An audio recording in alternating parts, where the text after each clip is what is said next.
আচ্ছা, সব স্টুডেন্টদেরকে স্বাগতম। আমি হচ্ছে শেখ মোহাম্মদ আরমান। তোমরা হচ্ছে আমাকে আরমান ভাইয়া হিসেবে অনেকে চিনো, অনেকে চিনো না। তো আজকে হচ্ছে আমি তোমাদের সাথে এই ক্লাসটাতে থাকবো, ইঞ্জিনিয়ারিং ক্লাসটাতে থাকবো। আর যেহেতু আজকে আমাদের একদম শুরু, তো আজকে আমরা যেটা করবো, আজকে হচ্ছে আমরা কিছু ইন্ট্রোডাক্টরি কথাবার্তা প্রথমে বলে নিব। আমার সাথে হচ্ছে আজকে আরো দুইজন ভাইয়া তোমাদের আছে, একজন হচ্ছে শুভ ভাইয়া আর একজন হচ্ছে রূপম ভাইয়া। ওরা দুইজন হচ্ছে তোমাদের সাথে কোয়েশ্চেন অ্যান্সার সেশনে থাকবে। সো তোমরা আশা করি তোমাদের স্ক্রিনের মধ্যে কোয়েশ্চেন অ্যান্সার এবং চ্যাট দুটো আলাদা আলাদা অপশন দেখতে পাচ্ছ। সো তোমাদের যদি কোনো ক্লাস রিলেটেড প্রশ্ন থাকে, সেগুলো হচ্ছে তোমরা কোয়েশ্চেন অ্যান্সার সেশনে বা ওই জায়গাটাতে করবা। আর যদি তোমাদের হচ্ছে কোনো অন্য কোনো প্রশ্ন থাকে এটা বাদে, যেমন অভ্যাস রিলেটেড যদি কোনো প্রশ্ন থাকে, তোমরা সেগুলো হচ্ছে চ্যাট বক্সে করবা। তো আশা করি আমাদের প্যানেলিস্ট যারা আছে তারা হচ্ছে সেগুলো অ্যান্সার দিবে। তো এখন আমি হচ্ছে এখানে একটা কথা আমরা বলে রাখি, যে আমরা যখন ক্লাসটা কন্টিনিউ করব, তখন আমি মাঝে মাঝে হচ্ছে তোমাদেরকে কিছু ছোটখাটো প্রশ্ন জিজ্ঞেস করবো, যে এটা বুঝেছো কিনা বা সেটা করেছো কিনা। তো ওই সময় আমি তোমাদেরকে হ্যান্ড রেজের অপশনটা দিব আর কি। তো মানে আগেই হচ্ছে তোমার চ্যাট বক্সে ঝাঁপাই না করে হ্যান্ড রেজের অপশনটা ব্যবহার করে আমার সাথে কমিউনিকেট করার চেষ্টা করবা। এবং একান্ত জরুরি না হলে তোমরা প্রশ্নগুলো করো না আর কি। কারণ এটাতে যেটা হয়, যে তুমি যদি ক্লাস করতে থাকো এবং তার মাঝখানে তুমি যদি প্রশ্ন করো, তোমার মাইন্ড আসলে একসাথে দুই দিকে কাজ করবে। সো দ্যাটস ওয়াই যেটা আমার সাজেশন, যে ধৈর্য ধরে ক্লাসটা করো। হয়তোবা তোমার মনের মধ্যে এই মুহূর্তে যে প্রশ্নটা আসতেছে, সেই প্রশ্নটা হয়তো একটু পরে ভাইয়া নিজে অ্যান্সার দিব আর কি। সো আলটিমেটলি একটু ধৈর্য ধরে বসে থাকো। দেখো যে আমরা প্রশ্নের অ্যান্সার আসলে সবগুলো দিয়েই দিচ্ছি। এরপরেও যদি কোনো একান্তই প্রশ্ন থাকে, সেগুলো তোমরা কোয়েশ্চেন অ্যান্সার বক্সে করতে পারো। আমাদের শুভ ভাই আছে আর রূপম ভাই আছে, ওরা হচ্ছে তোমাদের কোয়েশ্চেনে যথাযথ অ্যান্সার দেওয়ার চেষ্টা করবে। সো যেহেতু আমাদের সবকিছু বলা শেষ, তো আমরা ক্লাসটা আশা করি শুরু করতে পারি। সো চলো আমরা ক্লাসটা শুরু করি। ওকে, সো আমরা হচ্ছে আজকে আমাদের প্রথম লেকচার শুরু করতেছি। সো এখানে তোমরা দেখতে পাচ্ছ আশা করি, যে এখানে আমরা আমাদের প্রথম লেকচারটা দিচ্ছি, C1। এবং এই লেকচারের মধ্যে আমাদের মূল টপিক হচ্ছে মৌলসমূহের পর্যাবৃত্ত ধর্ম ও রাসায়নিক বন্ধন। এই চ্যাপ্টারটার একটা অংশ, সেটা হচ্ছে পর্যাবৃত্ত ধর্ম অংশ। যখন আমরা আমাদের সেকেন্ড পার্টে যাব, অর্থাৎ C2 তে যাব, তখন আমরা এখানে আমাদের রাসায়নিক বন্ধন যে অংশটা আছে, সেই অংশটা নিয়ে আলোচনা করব। সো যেহেতু আমাদের পর্যাবৃত্ত ধর্ম নিয়ে আমাদের আলোচনা, সো পর্যাবৃত্ত ধর্ম নিয়ে আলোচনা সবার প্রথমে আসলে পর্যায় সারণী চলে আসে। সো এখানে আমরা খুবই সুন্দর একটা পর্যায় সারণী দেখতে পাচ্ছি, রাইট? এখানে সুন্দর একটা পর্যায় সারণী দেখতে পাচ্ছি। এই পর্যায় সারণীতে হচ্ছে 118টা মৌল আছে, এবং এই 118টা মৌলকে ইলেকট্রন বিন্যাসের উপর ভিত্তি করে আমরা হচ্ছে 4টা ব্লকে ভাগ করতে পারি। এই ব্লকগুলো হচ্ছে অনেকটা তোমরা বনানীর বিভিন্ন ব্লকের কথা চিন্তা করতে পারো, যে বনানীতে হচ্ছে পুরো এরিয়াটাকে অনেকগুলো ছোট ছোট অংশে ভাগ করা হয়। এই ছোট ছোট অংশগুলোকে বিভিন্ন নাম দেওয়া হয়, ওকে, A ব্লক, B ব্লক, এরকম। ঠিক তেমনি এই পর্যায় সারণীতে যতগুলো মৌল আছে, সেই সবগুলো মৌলকে ইলেকট্রন বিন্যাসের শেষ ইলেকট্রনটা কোন অরবিটালে প্রবেশ করেছে, যেমন যদি কোন একটা পরমাণু শেষ ইলেকট্রনটা হচ্ছে এস অরবিটালে প্রবেশ করে, আমরা জানি এস অরবিটালে হচ্ছে একটা থেকে দুইটা ইলেকট্রন থাকতে পারে, তাহলে এদেরকে আমরা বলি হচ্ছে এস ব্লক মৌল। তো এখানে হচ্ছে আমরা একটা বক্স দিয়ে দেখাই দিছি, যে এখানে এস ব্লক মৌল আসলে কোথায় পড়ে। এখানে এস ব্লক মৌল আছে, আর এই জায়গাটাতে একটা এস ব্লক মৌল আছে। তো মোটামুটি আমরা বুঝতেই পারছি যে এস ব্লক মৌলগুলোর মূল অবস্থান আসলে বাম দিকে, রাইট? এস ব্লক মৌলগুলোর মূল অবস্থান বাম দিকে। আচ্ছা, এখানে হচ্ছে একটুখানি ভুল মনে হয় হয়েছে। এইটা হচ্ছে এস ব্লকের মধ্যে পড়ে, রাইট? এই যে এটা হচ্ছে আমাদের NS1, এই পার্টটা হচ্ছে, বা গ্রুপ 2 যেটা, সেটা হচ্ছে আমাদের NS2। এটা হচ্ছে এস ব্লক মৌলের মধ্যে পড়ে, কারণ এদের যে শেষ ইলেকট্রনটা আছে, সেই সবগুলো শেষ ইলেকট্রন আমাদের এস অরবিটালে প্রবেশ করেছে। সিমিলারলি আমরা যদি পরবর্তী ব্লকটা দেখার চেষ্টা করি, পরবর্তী ব্লক হচ্ছে পি ব্লক। পি ব্লক মানে কি, যে যেই পরমাণু শেষ ইলেকট্রনটা পি অরবিটালে প্রবেশ করেছে। সো যদি আমরা পি অরবিটালের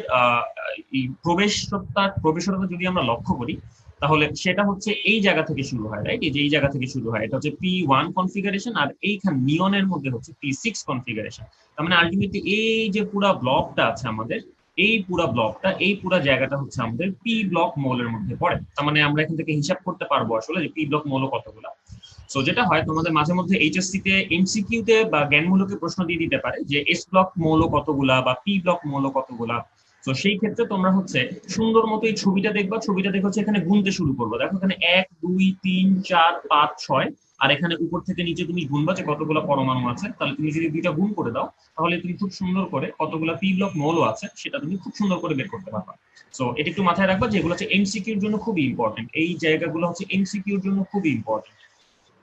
ওকে, তারপরটা আসে হচ্ছে ডি ব্লক মৌল। সো ডি ব্লক মৌল এগেইন এরা কারা, যাদের শেষ ইলেকট্রনটা ডি অরবিটালে প্রবেশ করে, রাইট? তাহলে ডি অরবিটালে যেহেতু 10টা ইলেকট্রন থাকতে পারে, তাহলে হচ্ছে ডি1 কনফিগারেশন থেকে শুরু করে ডি10 কনফিগারেশন পর্যন্ত এরা সবাই হচ্ছে ডি ব্লক মৌল। তাহলে এই ডি ব্লক মৌল থেকে শুরু হবে, গ্রুপ নাম্বার 3 থেকে শুরু করে এই গ্রুপ নাম্বার 12 পর্যন্ত সবাই আসলে ডি ব্লক মৌল। ওকে, সো এই গ্রুপটাও কিন্তু ডি ব্লক মৌলের আন্ডারে পড়ে, সো তোমরা একটু মাথায় রাখবে এটা। এবং এই ল্যান্থানাইট এবং অ্যাক্টিনাইট সিরিজের একদম এই তিনটা মৌল এটা হচ্ছে ডি ব্লকের আন্ডারে পড়ে। সো আশা করি আমরা ডি ব্লক মৌল সম্পর্কেও বুঝে গেছি।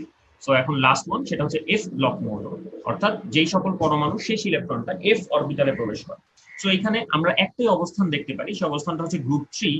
এই গ্রুপ 3 এর ষষ্ঠ এবং সপ্তম পর্যায়ে একই জায়গাতে 14টা করে মৌল অবস্থান করে, অর্থাৎ এই পজিশনটায় 14টা মৌল 57 to 71 মানে পারমাণবিক সংখ্যা, যে ল্যান্থানাইট থেকে শুরু করে একদম লুটেনিয়াম পর্যন্ত। আর এই পরবর্তীতে যে অ্যাক্টিনিয়াম থেকে শুরু করে একদম এই এলআর পর্যন্ত, এই সবগুলো মৌল হচ্ছে এফ ব্লক মৌলের আন্ডারে পড়ে এবং তাদের সবার অবস্থান হচ্ছে একটা জায়গাতেই, সেটা হচ্ছে গ্রুপ 3। সো এই হচ্ছে আমাদের মোটামুটি একটা ইন্ট্রোডাক্টরি ব্লক এলিমেন্টের আইডিয়া, যে কোন একটা মৌল শেষ ইলেকট্রনটা কোন অরবিটালে প্রবেশ করছে সে অনুযায়ী আসলে তার ধর্ম নিয়ন্ত্রিত হয়। এবং এই ব্লক অনুযায়ী যদি আমরা পড়াশোনা করি তাহলে আমাদের পর্যায় সারণী পড়তে আসলে অনেক বেশি ইজি হয়। এগেইন আমি আগেও বলেছি যে এই জায়গাগুলো কোথায় বেশি ইম্পর্টেন্ট, এই জায়গাগুলো হচ্ছে এইচএসসি পরীক্ষায় এমসিকিউ পার্টের জন্য খুব বেশি ইম্পর্টেন্ট। ওকে, এরপরে যেটা আমাদের চলে আসে সেটা হচ্ছে আমরা একটু আগে যেটা বললাম যে এস ব্লক মৌল, পি ব্লক মৌল, এদের সাধারণ ইলেকট্রন বিন্যাসগুলো কিরকম। সো আমরা আগেই বলেছি যে এস ব্লক মৌল হচ্ছে দুইটা গ্রুপ জুড়ে বিন্যস্ত, একটা হচ্ছে গ্রুপ 1 বা গ্রুপ 1A, আর একটা হচ্ছে গ্রুপ 2 বা গ্রুপ 2A। এই জিনিসগুলোতে একটু পরেই আমরা আসবো, সো এটা নিয়ে কারো কোনো টেনশন করার দরকার নেই। সো এখানে মৌল সংখ্যা 14টা, খেয়াল করো ভাই যে এখানে আমরা লিখে দিছি এটা। এস ব্লক বলে সাধারণ ইলেকট্রন বিন্যাস কিরকম, যে কোনো শেলের এস অরবিটালে একটা থেকে দুইটা ইলেকট্রন থাকবে, সো এটা হচ্ছে আমাদের সাধারণ ইলেকট্রন বিন্যাস। পি ব্লক বলে সাধারণ ইলেকট্রন বিন্যাস কি হবে, এখানে হচ্ছে এনপি 1 থেকে 6, অর্থাৎ এটা হচ্ছে পি ব্লক ইলেকট্রনের বা পি ব্লক মৌলের সাধারণ ইলেকট্রন বিন্যাস হবে। সিমিলারলি খেয়াল করো যে এখানে আমরা পি ব্লক মৌলের মধ্যে কয়টা ইলেকট্রন আছে, সরি পি ব্লক মৌলের মৌলসমূহ মোট কয়টা সেটা আমরা এখানে লিখে দিয়েছি, 36টা। ওকে, আচ্ছা এখন আসলে যে ডি ব্লক মৌল, ডি ব্লক মৌল শুরু হয় হচ্ছে গ্রুপ 3 থেকে আর শেষ হয় হচ্ছে গ্রুপ 12 তে যায়, বা আমি যদি পুরানো মেথডের কথা বলি তাহলে শুরু হয় হচ্ছে 3B থেকে আর শেষ হয় হচ্ছে 2B তে যায়। ওকে, সো এটা আসলে উল্টা মনে হলেও জিনিসটা আসলে এরকম না। আসলে এখানে শুরু হয় হচ্ছে 3B তে, তারপরে 4B থেকে আপ টু গ্রুপ 8B পর্যন্ত যাওয়া হয়, তারপরে হচ্ছে 1B এবং 2B থাকে। সো আলটিমেটলি এখানে এরকম 10টা গ্রুপ আছে। তো এখানে মোট মৌলের সংখ্যা 41টা। এবং সাধারণ ইলেকট্রন বিন্যাস যদি আমরা বলি, সাধারণ ইলেকট্রন বিন্যাসটা আসলে কিরকম হয়, এটা হয় হচ্ছে আমাদের যে যোজ্যতা শেল আছে সেই যোজ্যতা শেলের এস অরবিটাল পূর্ণ বা আংশিক পূর্ণ থাকবে, এবং তার আগের যে ডি অরবিটাল আছে সেই তার আগের ডি অরবিটালটাও আংশিক পূর্ণ থাকবে বা পরিপূর্ণ থাকবে, অর্থাৎ D1 থেকে 10। সো এটা হচ্ছে আমাদের সাধারণ ইলেকট্রন বিন্যাস, যে আমাদের যোজ্যতা শেল এবং তার আগের শেলের ডি অরবিটালটা পরিপূর্ণ থাকবে এবং যোজ্যতা শেলে শুধুমাত্র এস অরবিটালটা পরিপূর্ণ। তো আমরা হচ্ছে এফ ব্লক মৌলে যদি চলে আসি, এফ ব্লক মৌলের সাধারণ ইলেকট্রন বিন্যাস কিরকম হবে সেটা যদি আমরা একটু লক্ষ্য করি, এফ ব্লক মৌলের সাধারণ ইলেকট্রন বিন্যাস হবে হচ্ছে এরকম। যদি আমরা আউফবাউ নীতি ফলো করি, যেটা হচ্ছে আমরা যোজ্যতা শেলের হচ্ছে এস অরবিটালের মধ্যে একটা বা দুইটা ইলেকট্রন থাকে, যোজ্যতা শেলের এস অরবিটালে একটা বা দুইটা ইলেকট্রন থাকে। ওকে, তার আগের শেলের ডি অরবিটালটা হচ্ছে পরিপূর্ণ থাকে, এবং তার আগের শেলে অর্থাৎ n-2 এই শেলের এফ অরবিটালে 1 থেকে 14টা ইলেকট্রন থাকে। তো এটা হচ্ছে আমাদের মূল আকর্ষণের জায়গা, যে আমাদের এফ ব্লক মৌলসমূহের সাধারণ ইলেকট্রন বিন্যাসটা আসলে কিরকম। ওকে, সো এখন আমরা হচ্ছে পরবর্তীতে যাওয়ার সময় আমরা এখানে একটা পোল দিব তোমাদেরকে। ওকে, সো তোমরা আশা করি আমাদের স্ক্রিনের মধ্যে পোল কোয়েশ্চেনটা দেখতে পাচ্ছ। তোমাদেরকে আমি প্রশ্নটা পড়ার জন্য হচ্ছে একটু সময় দিব, তোমাদেরকে আমি 30 সেকেন্ড সময় দিব, তারপর হচ্ছে আমি পোলটা লঞ্চ করব। সো পোলটা লঞ্চ করার পরে তোমরা তোমাদের স্ক্রিনে হচ্ছে বিভিন্ন অপশন দেখতে পারবা, সো যেটা সঠিক উত্তর তোমরা সেই অপশনে হচ্ছে ক্লিক করবা, এবং তারপর হচ্ছে তোমাদের অ্যান্সারটা রেকর্ড হবে, এবং নির্দিষ্ট সময় পরে আমি হচ্ছে এই পোল কাউন্টিংটা অফ করে দিব, এবং তারপরে আমি রেজাল্ট নিয়ে ডিসকাস করব। সো আশা করি এখন পর্যন্ত তোমরা সবাই সবকিছু কথা বুঝছো। সো দেখা যাক তোমরা এই পোলটাতে কি করো। সো যদি তোমরা আমার কথা বুঝে থাকো তাহলে সবাই একটু বাবা রেজ হ্যান্ড করো তো দেখি, আমি একটু দেখি তোমাদেরকে, রেজ হ্যান্ড করো। ও রে, একদম পুরো ফ্লাড হইতেছে রেজ হ্যান্ডে। আচ্ছা, ওকে, সো সবাই হাত নামায় ফেলো।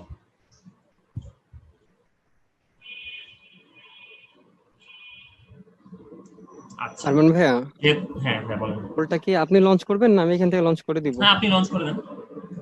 ওকে, তাহলে আমরা এখন পোল লঞ্চ করছি। হ্যাঁ, তোমরা স্ক্রিনের উপরে হচ্ছে একটা দেখতে পাচ্ছ, একটা প্রশ্ন আসছে। সো ওকে, আচ্ছা, অলরেডি শুরু হয়ে গেছে।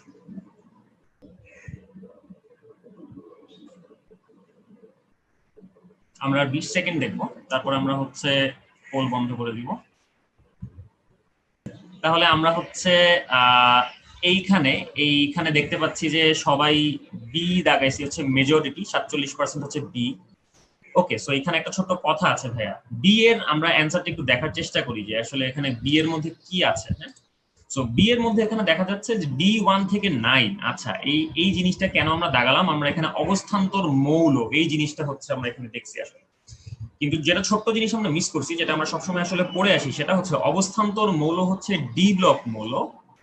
ওকে, এখানে হচ্ছে অভ্যন্তরীণ বা অন্ত বা ভিতরের অবস্থান্তর মৌলের কথা বলা হচ্ছে। সো আমরা সবাই জানি যে ভেতরের যে অবস্থান্তর মৌলগুলো আছে তারা আসলে এফ ব্লক মৌল। সো এখানে এফ ব্লক মৌলের একমাত্র ব্যাপারটা হচ্ছে আসলে এইটা।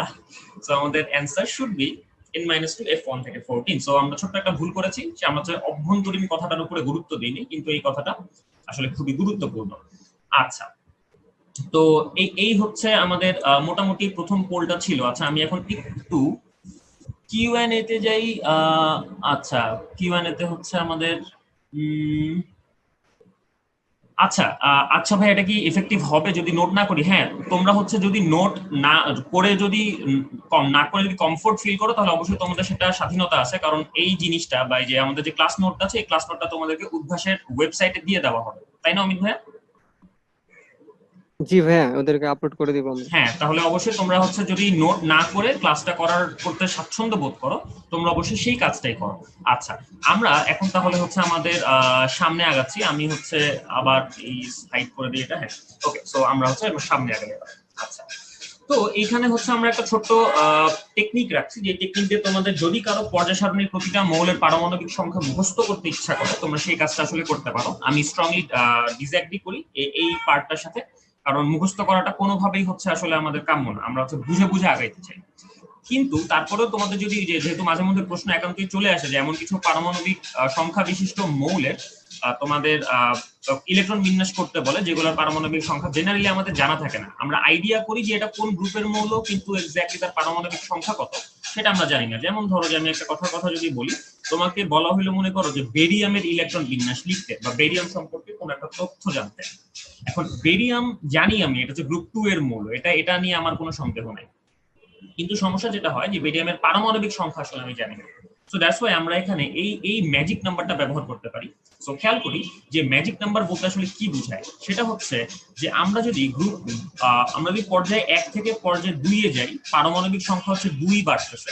ওকে, কারণ হচ্ছে এইখান থেকে এইখানে হচ্ছে পর্যায়ে 1 থেকে আমরা পর্যায়ে 2 তে গেলাম, যেহেতু পর্যায়ে 1 এ বা প্রথম শেলে মাত্র 2টা ইলেকট্রন থাকা সম্ভব। তো যখন আমরা পরবর্তী পর্যায়ে যাচ্ছি তখন মাত্র 2টা ইলেকট্রন বৃদ্ধি পাবে আর কি। সো দ্যাটস ওয়াই এখানে 2 বাড়লো। এরপরে আমরা হচ্ছে পি অরবিটালে ইলেকট্রন প্রবেশ করাচ্ছি। সো যেহেতু পি অরবিটাল এবং এস অরবিটাল, অর্থাৎ দ্বিতীয় শেলের এস এবং পি মিলে যেহেতু মোট 8টা ইলেকট্রন সম্ভব, তাহলে পরবর্তী পর্যায়গুলোতে 8টা করে ইলেকট্রন প্রবেশ করছে। আচ্ছা, তাহলে আমরা যদি একটু দেখি যে এখানে প্রথম পর্যায় থেকে দ্বিতীয় পর্যায়ে হচ্ছে পারমাণবিক সংখ্যা 2 করে বাড়ে, তারপরে 8 করে বাড়ে, তারপরে 8 করে বাড়ে। এরপরেই হচ্ছে ডি অরবিটালে ইলেকট্রন প্রবেশ করা শুরু করে। সো তখন পারমাণবিক সংখ্যা হচ্ছে 18 করে বাড়ে, রাইট? কারণ তখন S plus P plus D মিলে হচ্ছে আসলে 18টা ইলেকট্রন হয়। এবং তারপরে এই আরো 2টা পর্যায়ে পরে যেহেতু এফ অরবিটালে ইলেকট্রন প্রবেশ করা শুরু করে, সো তখন পারমাণবিক সংখ্যা হচ্ছে পরবর্তী পর্যায়ে 32 করে বাড়ে। সো যদি আমরা এই আইডিয়াটা খেয়াল করি, জাস্ট আমরা ম্যাজিক নাম্বারটা এভাবে বলতে পারি, 2, তার পরবর্তী সংখ্যাগুলো 2 বার করে রিপিট হবে, 2, 8, 8, 18, 18, 32। সো তাহলে আমাদের আর কোনো ঝামেলা আসলে থাকে না। সো এটা একটা সুন্দর প্রক্রিয়া। তোমরা হচ্ছে এইভাবে পারমাণবিক সংখ্যা খুব ইজিলি বের করতে পারো যদি তোমরা মৌলটাকে চিনতে পারো আর কি। আর যদি মৌলটাকে চিনতে না পারো তাহলে হচ্ছে মুখস্থ করা ছাড়া আর কোনো উপায় আসলে নাই।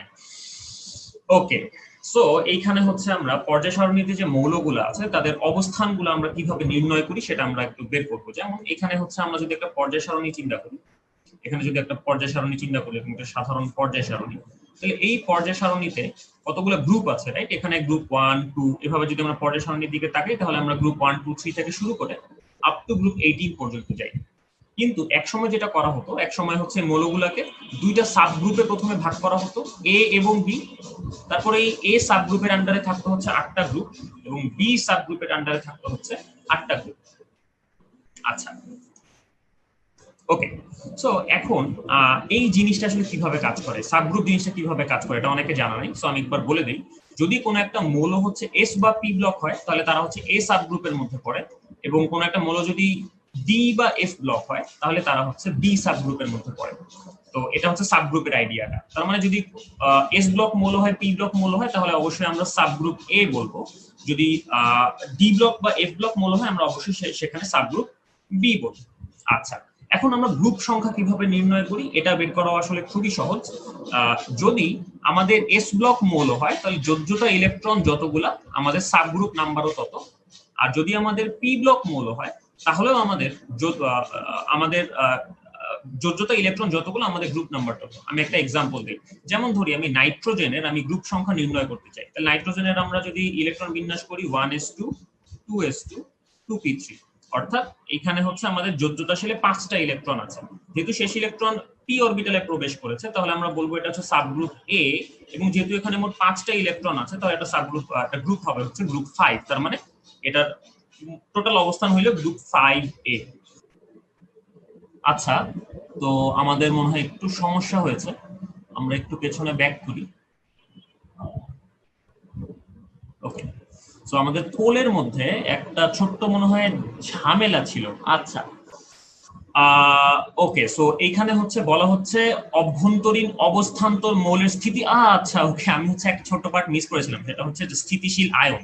আচ্ছা, তো স্থিতিশীল আয়ন যেহেতু হইতে হবে এখানে, তাহলে আমাদের এফ ব্লকটা, এফ অরবিটালটা খালি থাকা যাবে না। সো এখানে অ্যানসার আসলে সি হবে, অ্যানসার আসলে এ হবে না। সরি ভাই, আমরা একটা ছোট্ট ভুল করেছিলাম, কিন্তু স্টিল নাও মেজরিটি আর কি ভুল অ্যানসার দিয়েছিল। সো অ্যানসার হবে হচ্ছে n-2 f1 থেকে 3। এক্সট্রিমলি সরি, আমি হচ্ছে স্থিতিশীল আয়ন কথাটা হচ্ছে খেয়াল করিনি, আমি শুধুমাত্র অভ্যন্তরীণ অবস্থান্তর মৌলের উপরে আমি হচ্ছে একটু মনোযোগ দিচ্ছিলাম। সো এই ইনকনভিনিয়েন্সের জন্য আমি এক্সট্রিমলি সরি। আচ্ছা, তো আমরা হচ্ছে আবার আমাদের যে মূল পার্ট আছে সেই মূল পার্টে হচ্ছে আমরা একটু আগাই। ওকে, সো এইখানে আমরা একটু আসি। তো এখানে আমরা যেটা বলছিলাম যে যদি আমাদের ডি ব্লক মৌল হয় তাহলে আমরা কি করব। সো ডি ব্লক মৌলের বেলায় আমাদের একটু মাথায় রাখতে হবে যে যদি ডি অরবিটাল পূর্ণ না হয়, ওকে, যদি ডি অরবিটাল পূর্ণ না হয় তাহলে আমাদের যে ডি অরবিটালে ইলেকট্রন সংখ্যা আছে সেটা আমাদেরকে যোগ করতে হবে। আর যদি ডি অরবিটাল পূর্ণ হয়ে যায়, সেই ডি অরবিটালের আমাদের ইলেকট্রন সংখ্যা যোগ করতে হবে না, তখন পরবর্তী শুধু যে এস অরবিটালটা আছে তার ইলেকট্রন সংখ্যা নিলে আমাদের গ্রুপের নাম্বার বের হয়ে যাবে, কিন্তু সাবগ্রুপ কিন্তু অবশ্যই বি হবে। সো আমি যদি এটা একটু এভাবে চিন্তা করি, মনে করি যে আমি আয়রনের এক্সাম্পল দিলাম। আয়রনের যোজ্যতাশীলের ইলেকট্রন বিন্যাস হচ্ছে 3d6 4s2, অর্থাৎ এর ডি অরবিটাল যেহেতু পরিপূর্ণ না তাহলে হচ্ছে তার গ্রুপ নাম্বার হবে হচ্ছে 8, রাইট? 8 গ্রুপ নাম্বার হবে হচ্ছে 8। আচ্ছা, আমি একটু ভুল করছি, এখানে গ্রুপ নাম্বার হবে হচ্ছে 8।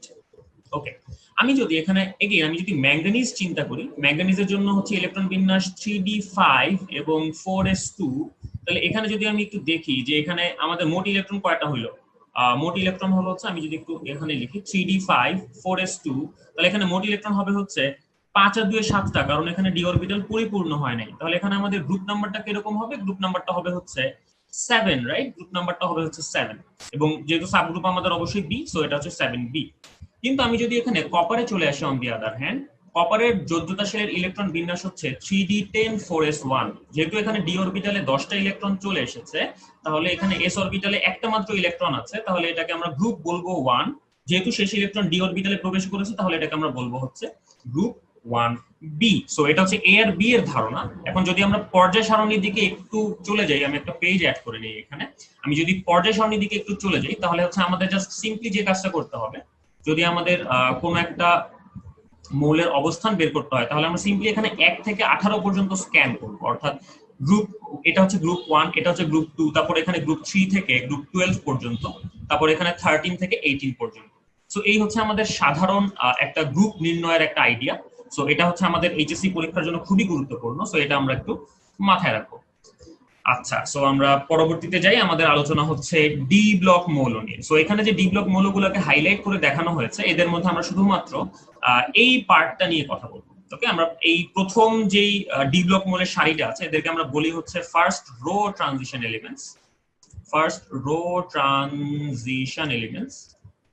ওকে, সো আমরা এদেরকে নিয়ে আসলে মূলত কথা বলবো। সো ফার্স্ট রো ট্রানজিশন এলিমেন্টে কয়টা মৌল আছে? 10টা মৌল আছে। স্ক্যান্ডিনিয়াম এটা হচ্ছে 21 নম্বর মৌল, এখান থেকে শুরু করে জিঙ্ক এখানে আছে এটা 30 নম্বর মৌল। ওকে, সো আমাদের মাথায় রাখতে হবে যে এইখানে যে ডি ব্লক মৌল আছে এটা সবাই হচ্ছে ডি ব্লক মৌল, কিন্তু আমরা হচ্ছে অবস্থান্তর আসলে সবাইকে বলতে পারবো না। ওকে, অবস্থান্তর আসলে সবাইকে বলতে পারবো না।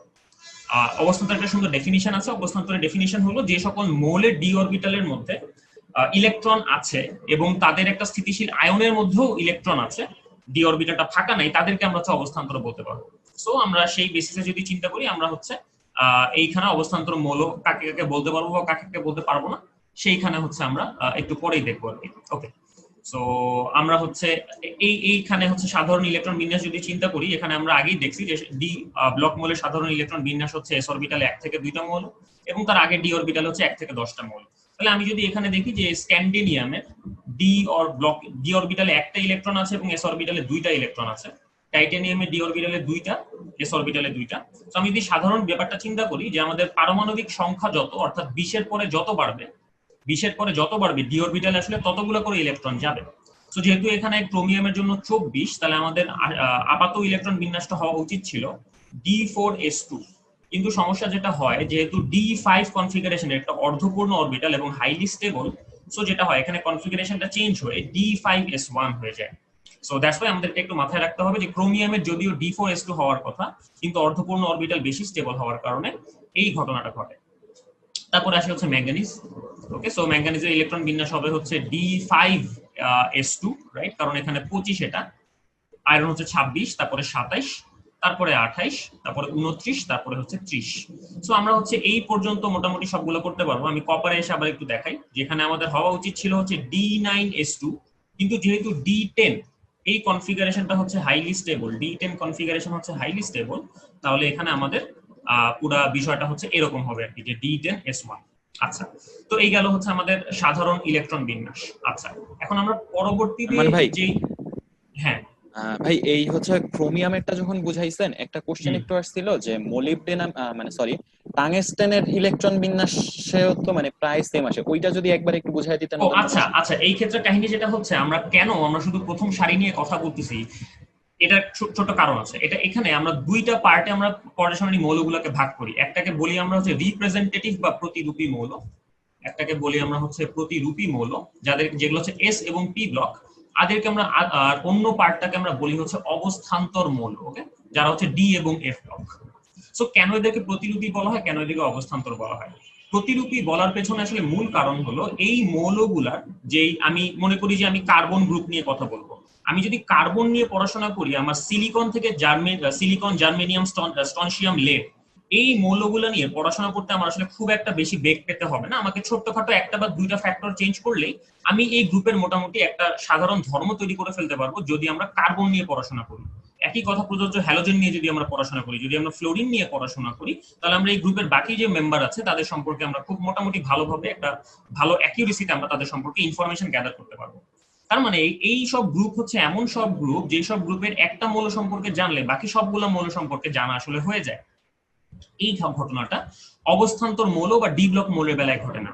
এইখানে যেটা হয়, এখানে ডি অরবিটালে ইলেকট্রন প্রবেশের কারণে এখানে এই নিউক্লিয়াস যেটা আছে, মনে করি যে স্ক্যান্ডিয়াম পরমাণু নিউক্লিয়াস, এই নিউক্লিয়াসের একটা টার্ম আছে এফেক্টিভ নিউক্লিয়ার চার্জ। এই এফেক্টিভ নিউক্লিয়ার চার্জটা খুব ড্রাস্টিক্যালি পরিবর্তিত হয়, যেটা এই প্রতিরূপী মৌলের বেলায় হয় না। মানে এদের ক্ষেত্রে নিউক্লিয়ার এফেক্টিভ নিউক্লিয়ার চার্জ বা জেড ইফেক্টিভ বলে যে কথাটা আছে, এই জিনিসটা একটা নর্মাল মানে একটা মানে কি বলে না একটা ট্র্যাকেবল লেভেলে চেঞ্জ হয়। কিন্তু এদের বেলায় এখানে মাঝখানে ডি অরবিটাল বা এফ অরবিটাল চলে আসার কারণে এই জেড এফেক্টিভের মানটা খুব অ্যাব্রাপ্টলি চেঞ্জ হয়। এই অ্যাব্রাপ্টলি চেঞ্জ হওয়ার কারণে যেটা হয়, আমরা এদের ধর্মের মধ্যে কোনো সাধারণ সামঞ্জস্য খুঁজে পাই না। সো দ্যাটস ওয়াই আমরা দেখবো যে প্রথম সারির যে ডি ব্লক মৌল, এদের ইলেকট্রন বিন্যাস যেরকম, আবার নিচের সারিতে গেলে আবার ইলেকট্রন বিন্যাস একই রকম থাকে না। মূলত এখানে মূল কারণ হচ্ছে, যদি আমি প্রথম দুইটা চিন্তা করি, এরা হচ্ছে ডি ব্লক পর্যন্তই আছে, কিন্তু টাংস্টেনের ইলেকট্রন বিন্যাস করতে গেলে তার আগে কিন্তু একটা এফ অরবিটালও চলে আসছে। সো মূলত এই এফ অরবিটালটাই হচ্ছে যতগুলো কাহিনী করার জন্য দায়ী। তো আমরা যত প্রকারের যত ব্যতিক্রমী ইলেকট্রন বিন্যাস দেখি আমরা সবসময় দেখবো যে সেগুলো ভারী মৌলগুলোর জন্য হয়, কারণ ভারী মৌলগুলোর জন্য হচ্ছে জেড ইফেক্টিভ গুলো আমরা যেভাবে প্রেডিক্ট করি ক্লাসিক্যালি বা আমরা ছোটবেলায় যেভাবে পড়াশোনা করি সেই অনুযায়ী আসলে চেঞ্জ হয় না। সো এটা সম্পর্কে জানতে আসলে আরেকটু হায়ার ক্লাসের পড়াশোনা করতে হয়, যেহেতু সেটা আমরা ইন্টারমিডিয়েটে করি না, সো আমাদের এই প্রশ্নগুলো থেকেই যায়, এবং যেহেতু এই প্রশ্নগুলোর আমরা অ্যান্সার দিচ্ছিও না, সো দ্যাটস ওয়াই আমরা শুধুমাত্র প্রথম সারি নিয়ে আলোচনা করব, যেই সারি নিয়ে আলোচনা করাটা সুবিধাজনক, কারণ এখানে ডি অরবিটালের যেই অ্যাব্রাপ্ট ইফেক্ট গুলো আছে বা ডিফারেন্ট ইফেক্ট গুলো আছে সেই ইফেক্ট গুলো এখনো পরিলক্ষিত হয় নাই। সো আশা করি আমি হচ্ছে ওই প্রশ্নটা উত্তর দিতে পারলাম। আমরা হচ্ছে আবার সামনে চলে যাই। এখন আমরা হচ্ছে ডি আর এফ ব্লক মৌলের গলনাঙ্ক ছোটানাঙ্ক নিয়ে কথা বলবো। তো সেই জায়গাটাতে যাওয়ার আগে আমরা এখানে একটু ইলেকট্রন বিন্যাসগুলো এক চোখে একটু দেখে নেই যে এখানে আসলে কি আছে। এখানে আছে S1 D1S2 D2S2 D3S2 D5S1 D5S2। আমরা এই জায়গাগুলোতে টিক চিহ্ন কেন দিচ্ছি আমরা একটু পরেই বলবো। আবার এখানে খেয়াল করি, এখানে হচ্ছে আবার এই যে D10, আবার এখানে D10। সো এই জিনিসগুলা যেহেতু আমরা মোটামুটি বুঝে গেছি, আমরা এই জায়গাটা কেন টিক চিহ্ন দিচ্ছি সেটাও আমরা জানি, কারণ আমরা জানি যে D5 কনফিগারেশন হচ্ছে স্টেবল। ওকে, D5 কনফিগারেশন হচ্ছে স্টেবল, এখানে হচ্ছে D10 কনফিগারেশন, এটাও হচ্ছে স্টেবল। ওকে, সো এই হচ্ছে আমাদের মোটামুটি দুইটা আইডিয়া। এখন যদি আমরা এখানে গলনাঙ্কের একটা ট্রেন্ড দেখি তাহলে আমরা দেখবো যে এখানে আসলে একটা ব্যাটম্যানের পাখার মতো আর কি জিনিসটা। ওকে, সো এই যে এখানে যদি আমি একটু আঁকাআঁকি করি তাহলে এটা আসলে ব্যাটম্যানের ইয়ে হয়ে যাবে, সিগনেচার যে ইয়েটা থাকে আর কি বুকের মধ্যে লাগানো, ওটা হয়ে যাবে। কিন্তু ওইদিকে আমরা বাদ দিয়ে আপাতত আমরা ওইদিকে যাব না। আমরা হচ্ছে এই জায়গাটা দেখি যে এখানে গলনাঙ্ক হচ্ছে প্রথমে বাড়তেছে পারমাণবিক সংখ্যা বাড়ার সাথে সাথে, তারপরে কমে যে এখানে ম্যাঙ্গানিজ এসে ধাপ করে কমে গেছে, তারপরে আবার বেড়ে আবার কমে গেছে, রাইট? সো এটা কেন হয় এটা আসলে আমাদেরকে বুঝতে হবে। সো এটা হওয়ার আসলে মূল কারণ হইলো এফেক্টিভ নিউক্লিয়ার চার্জ বা জেড ইফেক্টিভ। ওকে, সো এটার কাহিনী কি? এটা কাহিনী হচ্ছে অনেকটা এরকম। আমরা একটু চিন্তা করি যে গলনাঙ্ক বলতে আসলে কি বোঝায়। সো গলনাঙ্ক বলতে বোঝায় যে কোনো একটা সলিডের মধ্যে যেই পার্টিকেল গুলা বা কণাগুলা আছে, আমাদের এই ক্ষেত্রে কি, আমাদের এই ক্ষেত্রে হচ্ছে যে মেটালটা আছে বা যে ধাতব পরমাণুটা আছে, সেই পরমাণুগুলা একটা ধাতব কেলাসের মধ্যে যত দৃঢ় ধাতব বন্ধনে আবদ্ধ থাকবে তার গলনাঙ্ক আমরা তত বেশি মেজার করবো।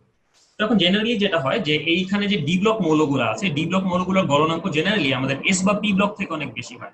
যেমন আমি যদি এস ব্লকের একটা ধাতুর কথা চিন্তা করি, সোডিয়াম, এই সোডিয়ামকে ছুরি দিয়ে কাটা যায়, লিটারালি মাখনের মতো কাটা যায়।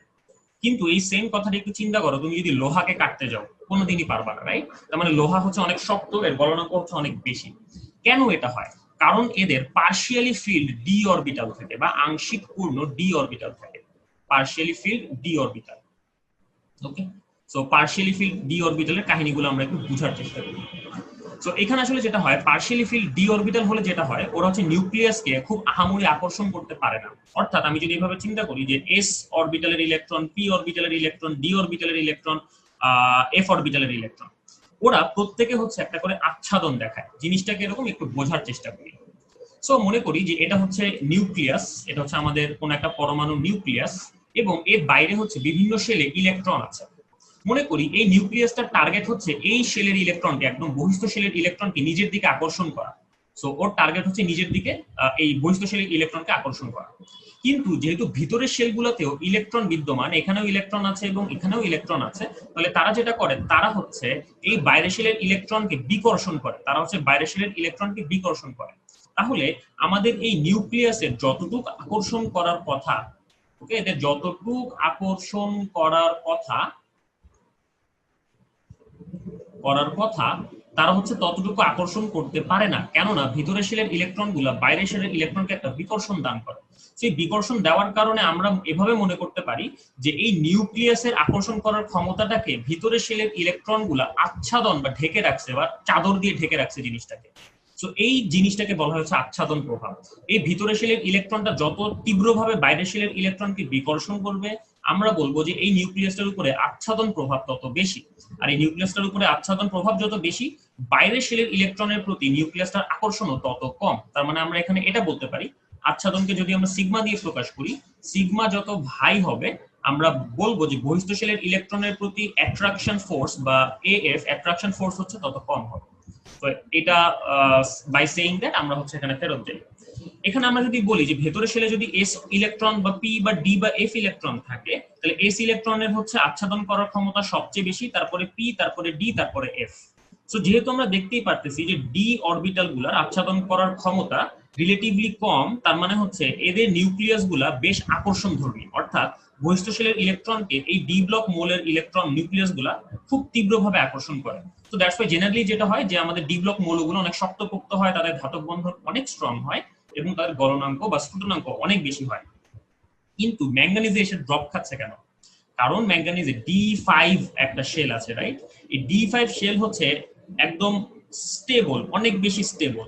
তো অনেক বেশি স্টেবল হওয়ার কারণে ওর নিউক্লিয়াস থেকে দূরত্ব রিলেটিভলি কম, আর নিউক্লিয়াস থেকে দূরত্ব রিলেটিভলি কম হওয়ায় ও নিউক্লিয়াসকে আচ্ছাদনও করতে পারে অনেক বেশি। সো দ্যাটস ওয়াই এখানে এই ঘটনাটা ঘটে। এই সেম ট্রেন্ডটাই আমরা দেখবো যখন আমরা ফুলফিল্ড শেলের দিকে চলে যাই। খেয়াল করি এই জায়গাটাতে হচ্ছে D10 configuration, right? D10 configuration stable, so that's why এটাও নিউক্লিয়াসকে অনেক বেশি পরিমাণে মানে ঘিরে রাখে বা আকর্ষণ করে রাখে। সো দ্যাটস ওয়াই হচ্ছে এই ক্ষেত্রে গলনাঙ্ক স্ফুটনাঙ্ক আবার কমে আসে। সো এই জায়গাটা আশা করি আমরা এক্সপ্লেইন করতে পারলাম। মূল কাহিনী হচ্ছে জেড ইফেক্টিভ এই পার্টটাতে। সো এটার উপরে যদি একটু আমরা খেয়াল করি তাহলে আমরা এই পুরো ব্যাপারটা বুঝতে পারবো। আচ্ছা, এখন আসি সব অবস্থান্তর ডি ব্লক, কিন্তু ডি ব্লক মৌল, কিন্তু সব ডি ব্লক মৌল অবস্থান্তর মৌল নয়। সো আমরা হচ্ছে অবস্থান্তর মৌলের ডেফিনিশন আমরা আগেও দিছি, এখনো আমরা আবার দিই যে অবস্থান্তর বা ট্রানজিশন এলিমেন্ট হচ্ছে সেগুলা যাদের D1 থেকে D9 কনফিগারেশন আছে, অর্থাৎ যাদের একটা আয়ন বা একটা পরমাণু যেটাই আমরা বলি না কেন, এই দুইটারই হচ্ছে এমন একটা অবস্থা থাকতে হবে যেখানে এই ডি অরবিটালটা আংশিক পূর্ণ, রাইট? পরিপূর্ণ না, আংশিক পূর্ণ।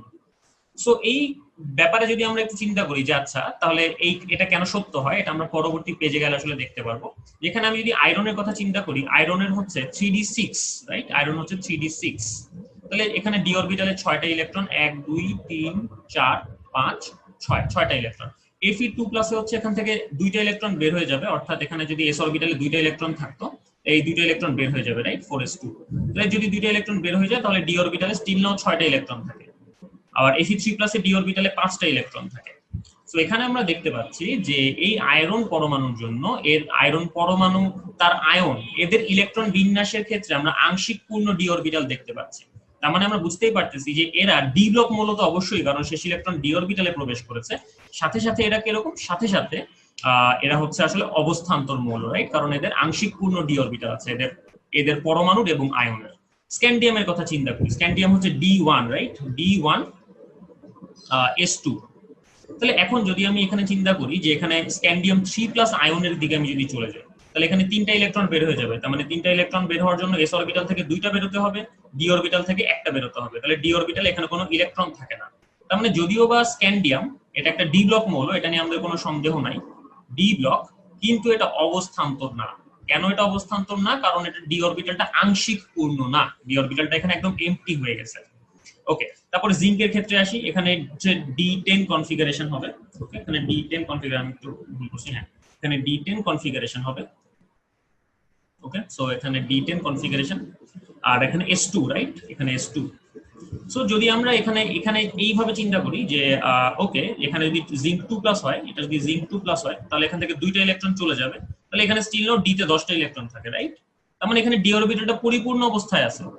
সো এই মৌলটা ডি ব্লক, এটা ডি ব্লক মৌল, কারণ শেষ ইলেকট্রনটা ডি অরবিটালে গেছিল, কিন্তু এটা অবস্থান্তর না, এটা অবশ্যই অবস্থান্তর না, এটা অবশ্যই অবস্থান্তর না। তো তার মানে আমরা আশা করি এই স্টেটমেন্টটা সম্পর্কে আমরা মোটামুটি ক্লিয়ার যে সকল অবস্থান্তর মৌল ডি ব্লক মৌল, কিন্তু সকল ডি ব্লক মৌল অবস্থান্তর মৌল নয়। এই জায়গাটা হচ্ছে তোমাদের এইচএসসি অনুধাবন পার্টের জন্য ভয়াবহ রকমের জরুরি, অনুধাবন পার্টের জন্য। আচ্ছা, এখন তোমরা বলতে পারো যে ভাই আপনি হচ্ছে একটু পরপর বলতেছেন যেটা এইচএসসি তে এমসিকিউর জন্য ইম্পর্টেন্ট, এইচএসসি তে অনুধাবনের জন্য ইম্পর্টেন্ট। হ্যাঁ, আমরা যেটা করতেছি আমরা হচ্ছে এক্সপ্লিসিটলি এগুলো উচ্চারণ করে দিচ্ছি, কারণ আমরা যা যা পড়াচ্ছি সবই আসলে অ্যাডমিশন টেস্টের জন্য খুবই জরুরি, কিন্তু এইচএসসির জন্য যেই জায়গাগুলো জরুরি আছে আমরা সেই জায়গাগুলো আলাদা করে উল্লেখ করে দিচ্ছি। সো এটা একটু মাথায় রাখবা যে আমরা আসলে ইঞ্জিনিয়ারিং বেসড পড়াশোনা করতেছি, ইঞ্জিনিয়ারিং প্রিপারেশন বেসড, সাথে এইচএসসি রিভিশনটাও যেন আমাদের হয়ে যায়, আমরা সেই দিকে হচ্ছে একটু মনোযোগ দিচ্ছি। আচ্ছা, তো এখানে আমরা আরেকটা পোলে চলে আসছি, যদিও পোলটার অ্যান্সার আমরা একটু আগে দিয়ে দিছি, তারপরেও তো এই পোলটার প্রশ্ন তোমরা দেখো, অপশনটা দেখো একটু, তারপরে হচ্ছে আমরা পোলটা লঞ্চ করব। আরমান ভাই, হ্যাঁ, মানে পোল চলার ভিতরে একদম শর্টে হচ্ছে ওদের জেড ইফেক্টিভের ব্যাপারে একটু বলে দেই আমি। মানে এইটা নিয়ে হচ্ছে অনেকে কোশ্চেন করতেছে। জেড আচ্ছা, ওকে। ইফেক্টিভ, ওইটা নিয়ে হচ্ছে আবার কোশ্চেন করতেছে। তো যারা বুঝো নাই একদম সহজে একটু এটা মাথায় রাখো যে জেড ইফেক্টিভ হচ্ছে যে যে পরিমাণে আকর্ষণ করার কথা, যে ফিজিক্সে তোমরা যেটা পড়ছো যে দুইটা চার্জ যদি দুই জায়গায় থাকে তাহলে যে পরিমাণ আকর্ষণ করার কথা, কিন্তু যে দেখা যাবে যে অন্যান্য ইলেকট্রন গুলো যখন প্রোটনকে ঢেকে রাখতেছে ওই পরিমাণে আকর্ষণ করতে পারতেছে না। তো কতটুকু বাস্তবে করতে পারতেছে, ইফেক্টিভলি আসলে কতটুকু আকর্ষণ করতে পারতেছে, এইটাই হচ্ছে জেড ইফেক্টিভ। অর্থাৎ করার কথা ছিল একটা, বাট ওইটা করতে পারতেছে না, যতটুকু পারতেছে এইটাই হচ্ছে জেড ইফেক্টিভ। ওকে, সো আমি এখানে একটু লিখেও দিই জিনিসটা। মনে করি যে জেড হচ্ছে পারমাণবিক সংখ্যা। পারমাণবিক সংখ্যা মানে হচ্ছে নাম্বার অফ প্রোটনস, তার মানে পারমাণবিক সংখ্যা ইজ আ মেজার যে সে তার বাইরের ইলেকট্রনকে কত আকর্ষণ করবে। অর্থাৎ যদি কেন্দ্রে একটা প্রোটন থাকে তাহলে সে যতটুকু আকর্ষণ করবে, আমি লঞ্চ নিয়ে আমি পোল নিয়ে একটু পরে কথা বলতেছি, সে যতটুকু আকর্ষণ করতে পারবে, তার যদি 10টা প্রোটন থাকে নিউক্লিয়াসে তাহলে সে আরো বেশি আকর্ষণ করতে পারবে। এটা এক্স্যাক্টলি এরকমই আইডিয়া। কিন্তু যেটা হয় এই যে নিউক্লিয়াসের চারপাশে কি হলো, এই যে নিউক্লিয়াসের চারপাশে এই ভিতরের শেলের ইলেকট্রন গুলা থাকায়, আমি একটা বাইরের শেল যদি ডিফাইন করি, এইটা আমার বাইরের শেল, এই ভিতরের শেলের ইলেকট্রন গুলা নিউক্লিয়াসকে মনে করি এখানে 10টা প্রোটন আছে, সে 10টা প্রোটনের সমপরিমাণ বলে আসলে তাকে আকর্ষণ করতে পারে না, তাকে আরো কম বলে আকর্ষণ করতে হয়। সো মনে করি যে 10টা প্রোটন তার আছে, কিন্তু সে আকর্ষণ করতেছে এমন ভাবে যাতে করে মনে হয়, যে এখানে আসলে মনে করি যে 3.4টা প্রোটন আছে। ওকে, তার মানে যেটা হইলো যে আমার এইখানে আসলে জেড হওয়ার কথা ছিল 10, কিন্তু আমি জেড ফিল করতেছি, যেটা সে ফিলটা আমরা করতেছি হচ্ছে 3.4 এর সমান। তার মানে আলটিমেটলি কি হচ্ছে, আমার জেড কার্যকর যেই আকর্ষণ বলটা আছে সেটা হচ্ছে অরিজিনাল আকর্ষণ বল মাইনাস একটা স্ক্রিনিং কনস্ট্যান্ট বা একটা আচ্ছাদন ধ্রুবক। সো এইটাই হচ্ছে আসলে আমাদের শিল্ডিং এর যে কাহিনীটা, এটা নিয়ে আমরা একটু পরে আবারও বর্ণনা করব। সো আশা করি প্রশ্নের পরিমাণটা এখন একটু কমবে। সো আচ্ছা, এখন একটা খেলা করা যাক। তোমরা হচ্ছে যারা এই জিনিসটা বুঝছো তারা একবার হ্যান্ড রেজ করো দেখি বাবা। ওকে, একবার হ্যান্ড রেজ করো। উরি বাবা রে বাবা। আচ্ছা, দেখি হ্যান্ড রেজের পরিমাণটা একটু দেখে নেই আমি। ওকে ওকে, আচ্ছা আমরা হাত নামাই ফেলি আবার। হ্যাঁ, আমরা হাত নামাই ফেলি, আমরা পোলটা নিয়ে কথা বলি। আচ্ছা, এই পোলের মধ্যে হচ্ছে ভাইয়ারা কোনো সমস্যা তোমাদের আর হয় নাই, কারণ Fe2+ এখানে হচ্ছে s অরবিটাল থেকে দুইটা ইলেকট্রন বের হয়ে যাবে। তাহলে এই যে আমাদের এটা হচ্ছে রেজাল্ট। সো তোমরাও এটা করছো, কংগ্রাচুলেশনস টু ইউ অল। আচ্ছা, তাহলে আমরা হচ্ছে আবার হচ্ছে একটু সামনে আগাই। সো আমরা যাই হচ্ছে পরবর্তীতে অবস্থান্তর মৌলের বৈশিষ্ট্য, অর্থাৎ ডি ব্লক মৌল। আমরা প্রথম সারি যে ডি ব্লক মৌল আছে তাদের বৈশিষ্ট্য নিয়ে আলোচনা করব। আমরা প্রত্যেকটা নিয়ে একটু আলোচনা করব, কিন্তু ভাই মনে রাখো যে প্রথম দুইটা হচ্ছে এইচএসসি তে রিটেন প্রশ্ন আসে, কিন্তু পরবর্তী তিনটা হচ্ছে অ্যাডমিশনের জন্য অনেক বেশি ইম্পর্টেন্ট। সো আমরা সবগুলো নিয়ে আলোচনা করব। দেখতে পারতেছো ভাই, আমরা এইচএসসি কন্টেন্টও রাখছি, আমরা অ্যাডমিশন টেস্টের কন্টেন্টও রাখছি। সো এটা নিয়ে কোনো টেনশন করো না যে তোমাদের হয় এইচএসসি হবে নাহলে অ্যাডমিশন হবে, এরকম না। মূল ব্যাপার হইলো যে এইচএসসি আর অ্যাডমিশন আসলে ডিফারেন্ট কোনো সিনারিও না। যেটা হয় যে এইচএসসি পরীক্ষায় আমরা একটু ইলাবোরেটলি যখন একটা জিনিস লেখার চেষ্টা করি, অ্যাডমিশন টেস্টে হচ্ছে সেটার জন্য আমাদের কাছে খুবই শর্ট টাইম থাকে। ওকে, যেমন আগে একটা অঙ্ক মনে করো তুমি 2 পৃষ্ঠা লাগাই করতা, অ্যাডমিশন টেস্টে গেলে জায়গা কম, টাইম কম, তোমাকে সেই অঙ্কটাই তোমার আধা পৃষ্ঠা জুড়ে করতে হবে আর কি। তো এই হচ্ছে আসলে মূল পার্থক্য, আর কোনো পার্থক্য নাই। যাই হোক, পরিবর্তনশীল জারণ অবস্থা, এটা হচ্ছে ডি ব্লক মৌলের প্রথম স্টেজ। পরিবর্তনশীল জারণ অবস্থা বলতে কি বোঝায় এটা আমরা সবাই জানি, যে একটা মৌল তার বিভিন্ন জারণ অবস্থা থাকতে পারে। যেমন আমি যদি বলি যে H2S, এখানে সালফারের জারণ মান হচ্ছে -2। আবার ধরো যে H2SO4, এখানে সালফারের জারণ মান হচ্ছে +6, অর্থাৎ সালফার হচ্ছে পরিবর্তনশীল জারণ মান দেখায়। এই পরিবর্তনশীল জারণ মান দেখানোর বিষয়টা ডি ব্লক মৌলগুলো খুব ভালো মতো করতে পারে। মানে তোমরা এটা মনে করতে পারো যে সালফার হচ্ছে ওদের কাছ থেকে শিখছে কিভাবে পরিবর্তনশীল যোজ্যতা আসলে দেখাইতে হয় বা জারণ মান দেখাইতে হয়। সো আলটিমেটলি ওরা হচ্ছে গুরু, পরিবর্তনশীল জারণ মানে ওরা হচ্ছে গুরু। এটা আসলে কোথায় কাজে লাগে, এটা আসলে প্রভাবনে কাজে লাগে। এটা আমরা সবাই জানি যে ডি ব্লক মৌলসমূহের যে মৌলগুলা আছে, ইভেন তাদের আয়নগুলা, এরা হচ্ছে বিভিন্ন বিক্রিয়াতে প্রভাবক হিসেবে খুব ভালো কাজ করে। সো এদের পিছনে one of the main reasons হচ্ছে তাদের পরিবর্তনশীল জারণ মান আছে। ওকে, আরেকটা রিজন আছে তাদের ফাঁকা ডি অরবিটাল আছে, সেটা অবশ্যই এক্সপ্লিসিটলি আমাদের জানা উচিত। তারপরে হচ্ছে এই ডি ব্লক মৌলসমূহের যেই মৌলগুলা, তাদের যে স্থিতিশীল আয়ন আছে বা মৌলগুলা ইটসেলফ আছে, তার হচ্ছে জটিল যৌগ। এখানে জটিল আয়নের চেয়ে জটিল যৌগ বললে বেশি ভালো শোনায়, কারণ এমনও কিছু জটিল যৌগ আছে যেখানে হচ্ছে আয়ন থাকে না আসলে।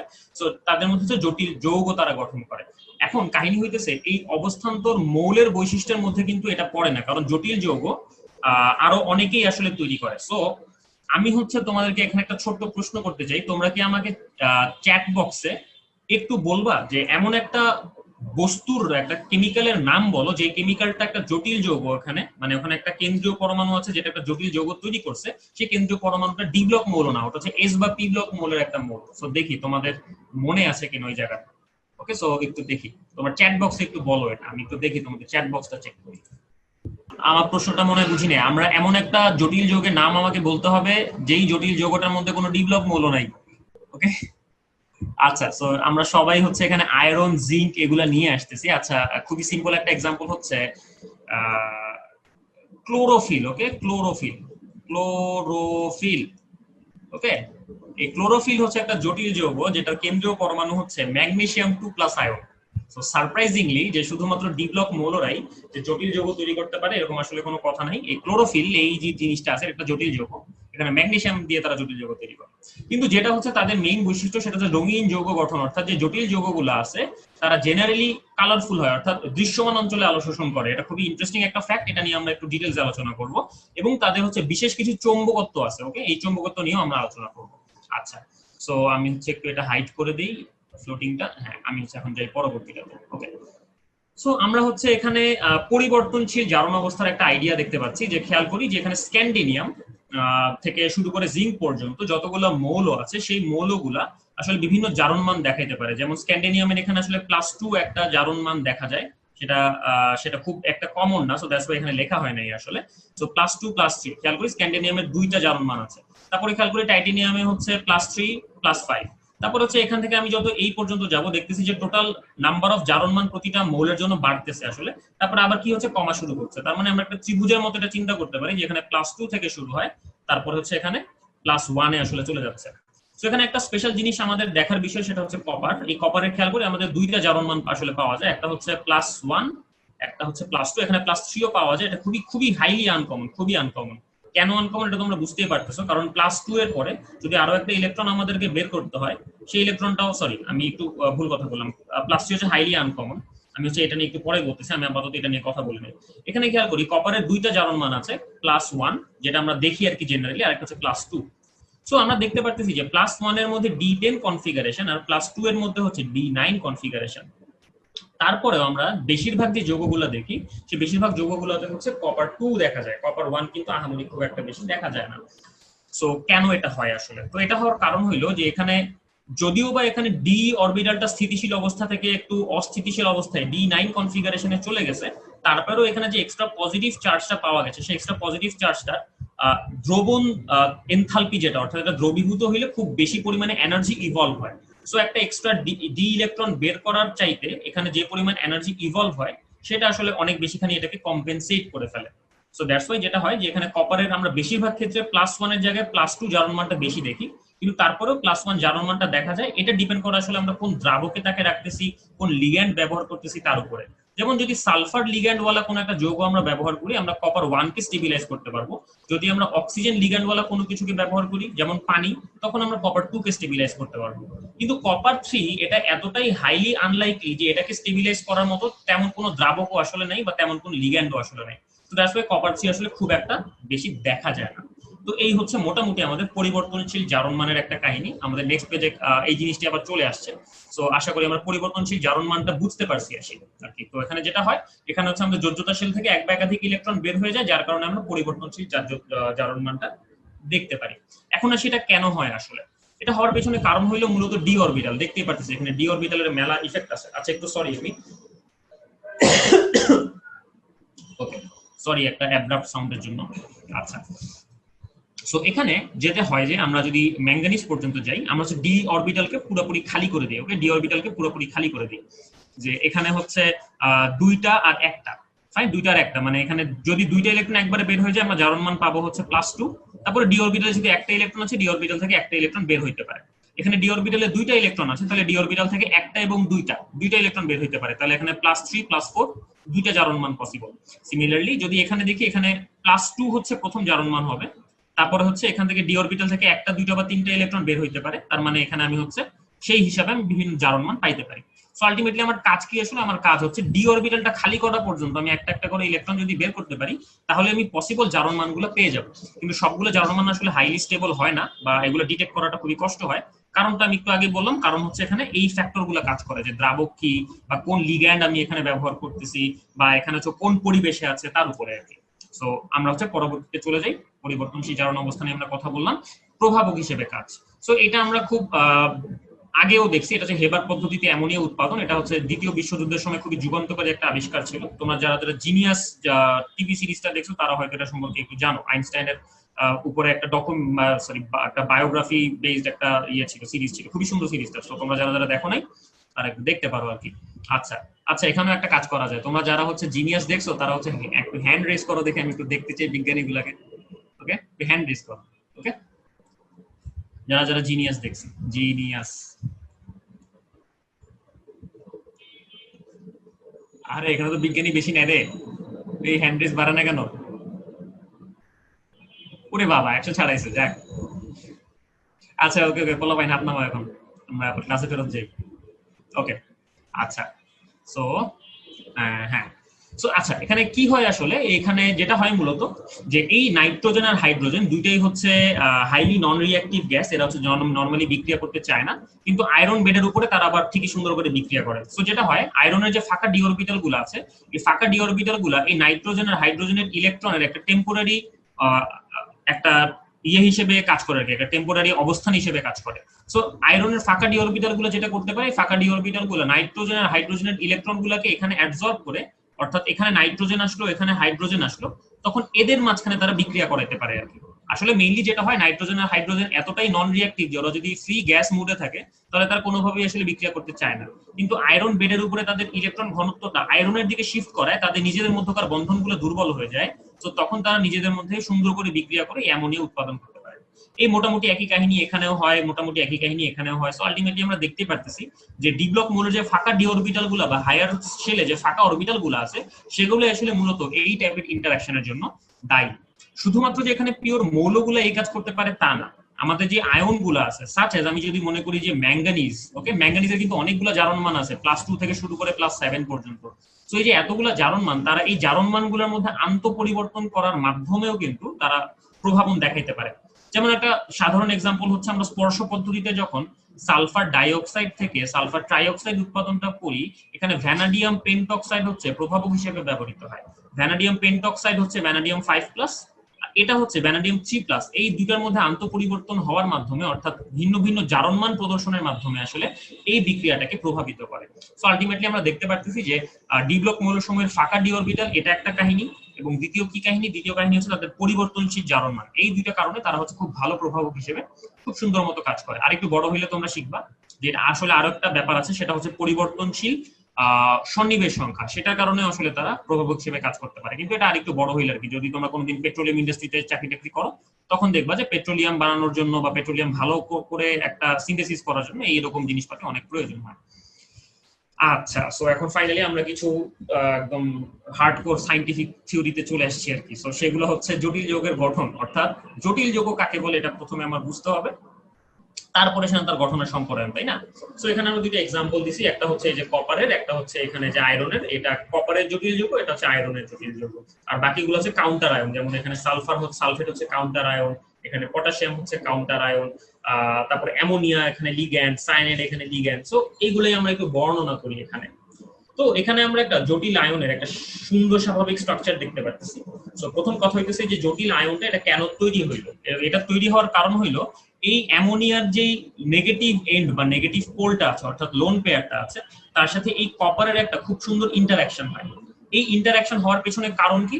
ইন্টারঅ্যাকশন হওয়ার পিছনের কারণ হইলো strong electrostatic attraction. Strong electrostatic attraction. Okay, আচ্ছা।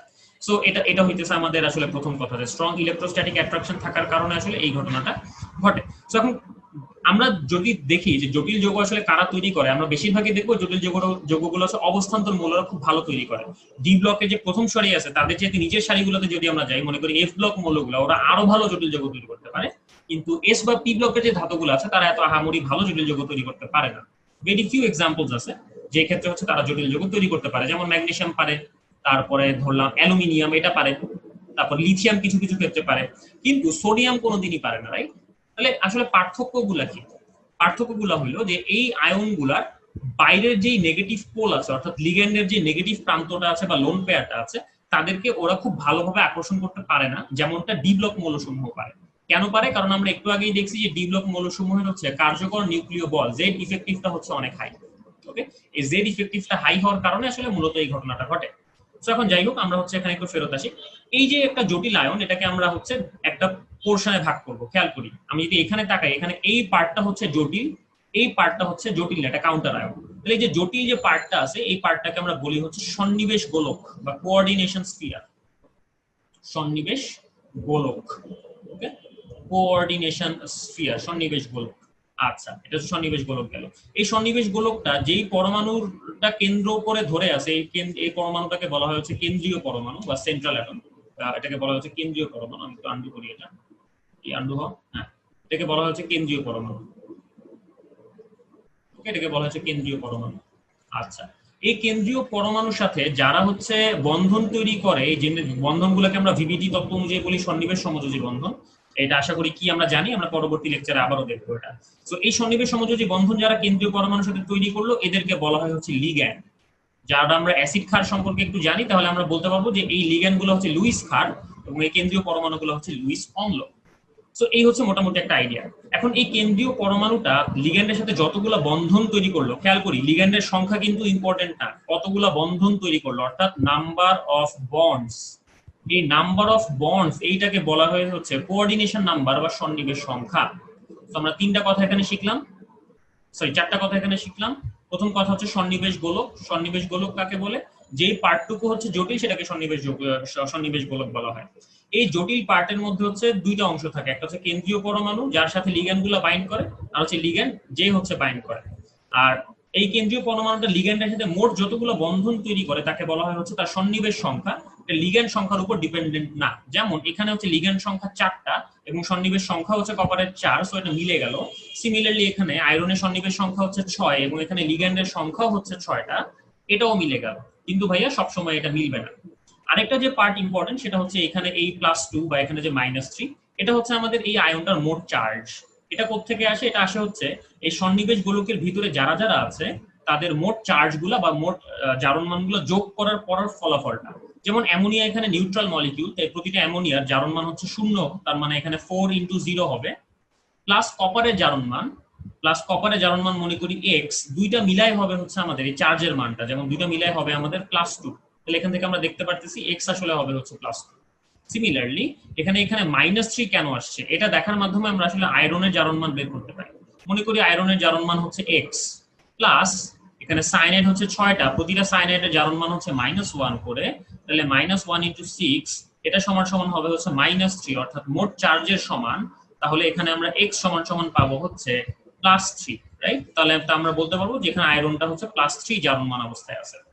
সো এই গেল হচ্ছে মোটামুটি আমাদের একটা সাধারণ আইডিয়া। সো এইখানে যদিও এটা আমরা পরবর্তীতে ব্যাখ্যা করব, তাও এখানে আমরা একবার উল্লেখ করে দিই, এখানে আমরা একটা লিগ্যান্ডের লিস্ট দিছি, আয়োডাইড থেকে শুরু করে কার্বনিল পর্যন্ত। আমাদের বেশিরভাগ ক্ষেত্রে লাগবে যেগুলো, সবগুলোই লাগবে। আমরা যেগুলো লাগবে না সেগুলো একটু কাটাকাটি করে দিই। আমাদের এটা জেনারেলি লাগবে না ছোটবেলায়, এটা লাগবে না, এটা লাগবে না, এটা লাগবে না, তারপরে হচ্ছে এইটা তেমন একটা লাগবে না, এইটা তেমন একটা লাগবে না। ওকে, সো এখানে হচ্ছে যে লিগ্যান্ড গুলো আমরা দেখতেছি, সেই লিগ্যান্ড গুলোকে আমরা স্ট্রেংথের উপর ভিত্তি করে ভাগ করছি। কিসের উপর ভিত্তি করে ভাগ করছি? স্ট্রেংথ বা শক্তি মাত্রা। এই শক্তিটা আসলে কিসের উপর ডিপেন্ড করে এটা হচ্ছে আমরা পরে বলবো যে এই শক্তিটা বলতে আসলে কি বোঝায়। কিন্তু ডিপেন্ড করে কার কার উপরে? ডিপেন্ড করে কয়েকটা ফ্যাক্টরের উপরে। যেই পরমাণু দিয়ে এটা কেন্দ্রীয় পরমাণুর সাথে যুক্ত হইতেছে তার তড়িৎ ঋণাত্মকতার মান কত, ঋণাত্মকতার মান কত, ওকে। তারপরে হচ্ছে যেই পরমাণুটা দিয়ে হচ্ছে ও যুক্ত হচ্ছে সেই পরমাণুটার অরবিটালটা কোন শেলে, অর্থাৎ যোজ্যতা শেলটা কোন অরবিটাল কোন শেলে আছে, অর্থাৎ কোন যোজ্যতা শেলে সে আছে সেটা আমাদের ম্যাটার করে, কোন যোজ্যতা শেল সেটা ম্যাটার করে। আচ্ছা, এবং 3 নাম্বার পয়েন্ট হচ্ছে তার পোলারাইজিবিলিটি কতটুকু, হ্যাঁ, পোলারাইজিবিলিটি কতটুকু, অর্থাৎ তার পোলারন ক্ষমতাটা কেমন, এটা আমরা ফাজানের রুল থেকে পড়বো আর কি।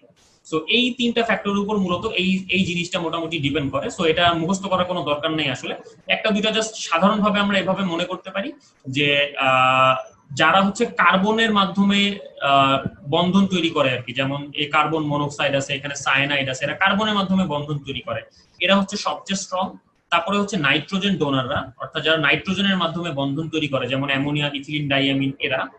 আর সবচেয়ে উইক তারপরে যারা, তারা হচ্ছে অক্সিজেন ডোনাররা, অর্থাৎ যারা অক্সিজেনের মাধ্যমে বন্ধন তৈরি করে, যেমন এখানে H2O, এখানে O2-, এখানে OH-, এরা হচ্ছে অক্সিজেনের মাধ্যমে বন্ধন তৈরি করে।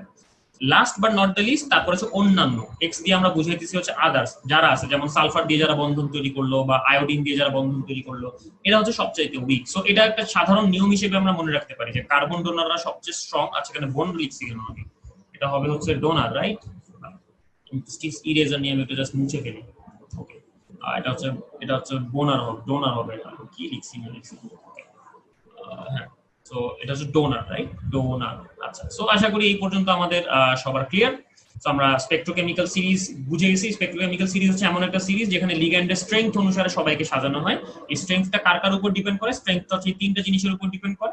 আমাদের সাধারণ কথা হইতেছে, আমরা দেখবো যদি কার্বন থাকে তাহলে সেটা লিগ্যান্ডটা স্ট্রং, যদি এখানে অক্সিজেন থাকে তাহলে লিগ্যান্ডটা উইক। ওকে, তো স্ট্রং হইলে কি হয়, উইক হইলে কি হয়, এটা আমরা একটু পরেই বলবো। সো এখানে হচ্ছে আমরা লিখে রাখি, এটা হচ্ছে উইক আর এটা হচ্ছে স্ট্রং। ওকে, সো এখন আমরা যাই হচ্ছে পরবর্তীতে জটিল যৌগের নামকরণ। তো এইখানে হচ্ছে আমাদের মাথায় রাখতে হবে যেটা, যে এখানে আমাদের যে জটিল যৌগটা আছে সেই জটিল যৌগের একটা নাম আছে। কেন্দ্রীয় পরমাণুকে বলার একটা স্পেশাল ওয়ে আছে, লিগ্যান্ডকে বলার একটা স্পেশাল ওয়ে আছে।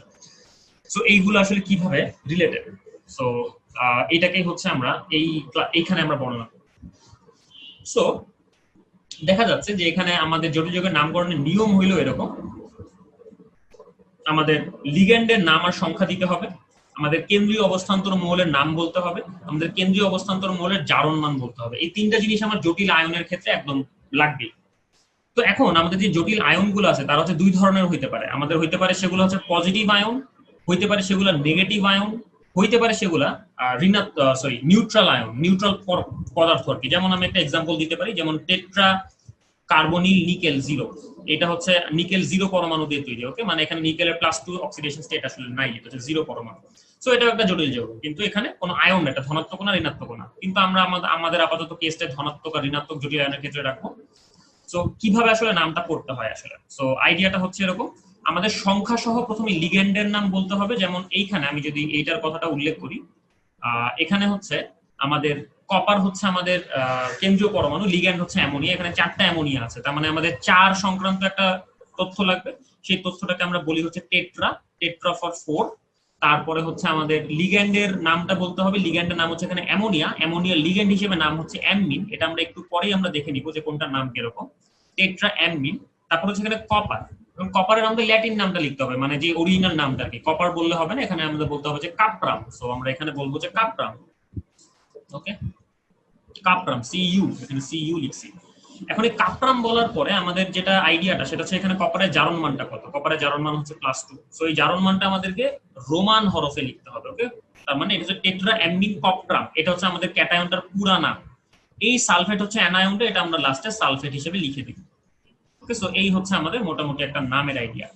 এখন আসি, যদি এখানে অ্যানায়ন হয় আমাদের জটিল আয়ন, তাহলে কি করব? আমরা তো প্রথমে পটাশিয়াম লিখে ফেলবো, আমাদের কেল্লা মানে কাহিনী ফিনিশ, পটাশিয়াম, রাইট?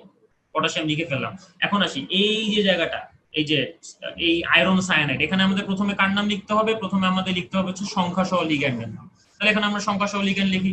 কয়টা লিগ্যান্ড আছে এখানে? এখানে লিগ্যান্ড আছে 6টা। তাহলে এখানে আমরা বলবো হচ্ছে হেক্সা, রাইট? হেক্সা। তারপরে হচ্ছে আমরা এখানে বলবো হচ্ছে কি আছে এখানে? Cyanide, right? সায়ানাইডের লিগ্যান্ড হিসেবে নাম হচ্ছে সায়ানো। ওকে, এটা আমরা একটু পরে বলবো কোনটা লিগ্যান্ড হিসেবে নাম কেমন হয় আসলে। হেক্সা সায়ানো। এখন কি এখানে ফেরাম, রাইট? এখন ফেরাম আমরা তখন বলি যখন এটা ক্যাটায়নিক পার্টে থাকে, কিন্তু যদি এটা অ্যানায়নিক পার্টে থাকে আমরা নামের লাস্টে হচ্ছে ATE যোগ করি। তাহলে এখানে আমরা বলবো হচ্ছে ফেরেট, রাইট? ফেরেট, FERRATE। ওকে, FERRATE, ফেরেট। এখনটা জারণ মানটাতে আসি, এখানে আয়রনের জারণ মান হচ্ছে যেহেতু +3, তাহলে আমরা এখানে 3 দিয়ে দিব একটা। সো এটা হচ্ছে খুবই সিম্পল একটা ওয়ে কিভাবে নাম লিখতে হয়। এখন আমরা পরবর্তী স্লাইডে যেটা দেখবো, আমরা হচ্ছে এখানে বিভিন্ন লিগ্যান্ডের নাম দেখবো আর কি। যেমন এখানে অ্যানায়নিক লিগ্যান্ড যেগুলো আছে, একটু খেয়াল করি যে অ্যানায়নিক লিগ্যান্ড যেগুলো আছে সেই অ্যানায়নিক লিগ্যান্ড গুলোর নামের লাস্টে একটা ও হইছে। ওকে, একটা ও আছে, যেমন এখানে যে অক্সো, রাইট, একটা অ্যানায়ন আছে যেখানে, নামের লাস্টে একটা ও আসছে। যেগুলো নিউট্রাল লিগ্যান্ড তাদের নামগুলো হচ্ছে স্পেশাল নাম, যেমন অ্যামিনের নাম হচ্ছে অ্যামিন, সো এখানে ডাবল স্টার দিয়ে বুঝিয়েছি। H2O হচ্ছে অ্যাকোয়া, তারপর CNS হচ্ছে থায়োসায়ানেটো, আচ্ছা এটা তো থায়োসায়ানেটো তো নেগেটিভ চার্জ। তারপর এই NO বা NO+, একটু খেয়াল করে এখানে পজিটিভ চার্জের লিগ্যান্ড সম্ভব কিনা। হ্যাঁ অবশ্যই সম্ভব, এটার বেশ কিছু কাহিনী কলাপ আছে, সেই থিওরিতে আমরা আসলে যাচ্ছি না, জাস্ট এটা একটু মাথায় রাখো যে পজিটিভ চার্জের লিগ্যান্ডও সম্ভব। সো এখানে নাইট্রোসো, রাইট, তারপরে কার্বনিল, রাইট, এইগুলো হচ্ছে কার্বন। এখন দেখি লিগ্যান্ডের সংখ্যা যদি 1 হয় তাহলে আমাদের উপপদ কোনো কিছু বসে না, অর্থাৎ মনে করি যে একটাই অ্যামোনিয়া আছে, তাহলে আমাদের কিছু লেখা লাগবে না, আমরা শুধু অ্যামিন লিখবো। যদি দুইটা অ্যামোনিয়া থাকে তাহলে আমরা লিখবো হচ্ছে ডাই, তিনটা থাকলে লিখবো হচ্ছে ট্রাই, চারটা থাকলে লিখবো হচ্ছে টেট্রা, পাঁচটা থাকলে লিখবো হচ্ছে পেন্টা, রাইট, পাঁচটা থাকলে লিখবো হচ্ছে পেন্টা, ছয়টা থাকলে লিখবো হচ্ছে হেক্সা। আচ্ছা, এখন যদি একাধিক লিগ্যান্ড থাকে তখন কি করব, রাইট? সো মনে করি যে এইটা কি হবে, ওকে। আচ্ছা এটা কি হবে, জটিল যোগের নামকরণ। আচ্ছা আমার স্ক্রিনটা মনে আছে, এখানে জটিল যোগের নামকরণ আছে, বোঝা যাচ্ছে তো তোমাদের হচ্ছে স্ক্রিনটা একটু কেটে গেছে, এটা নিয়ে ভয় পাও না, এটা কোনো ব্যাপার না। আছে যে এখন দেখা যাচ্ছে, ইয়েস, ওকে। আচ্ছা, সো জটিল যোগের নামকরণ। আচ্ছা তো এইখানে দেখি, এখানে আমি একটা এক্সাম্পল যদি বলি যে ওকে এইটার নাম কি হবে,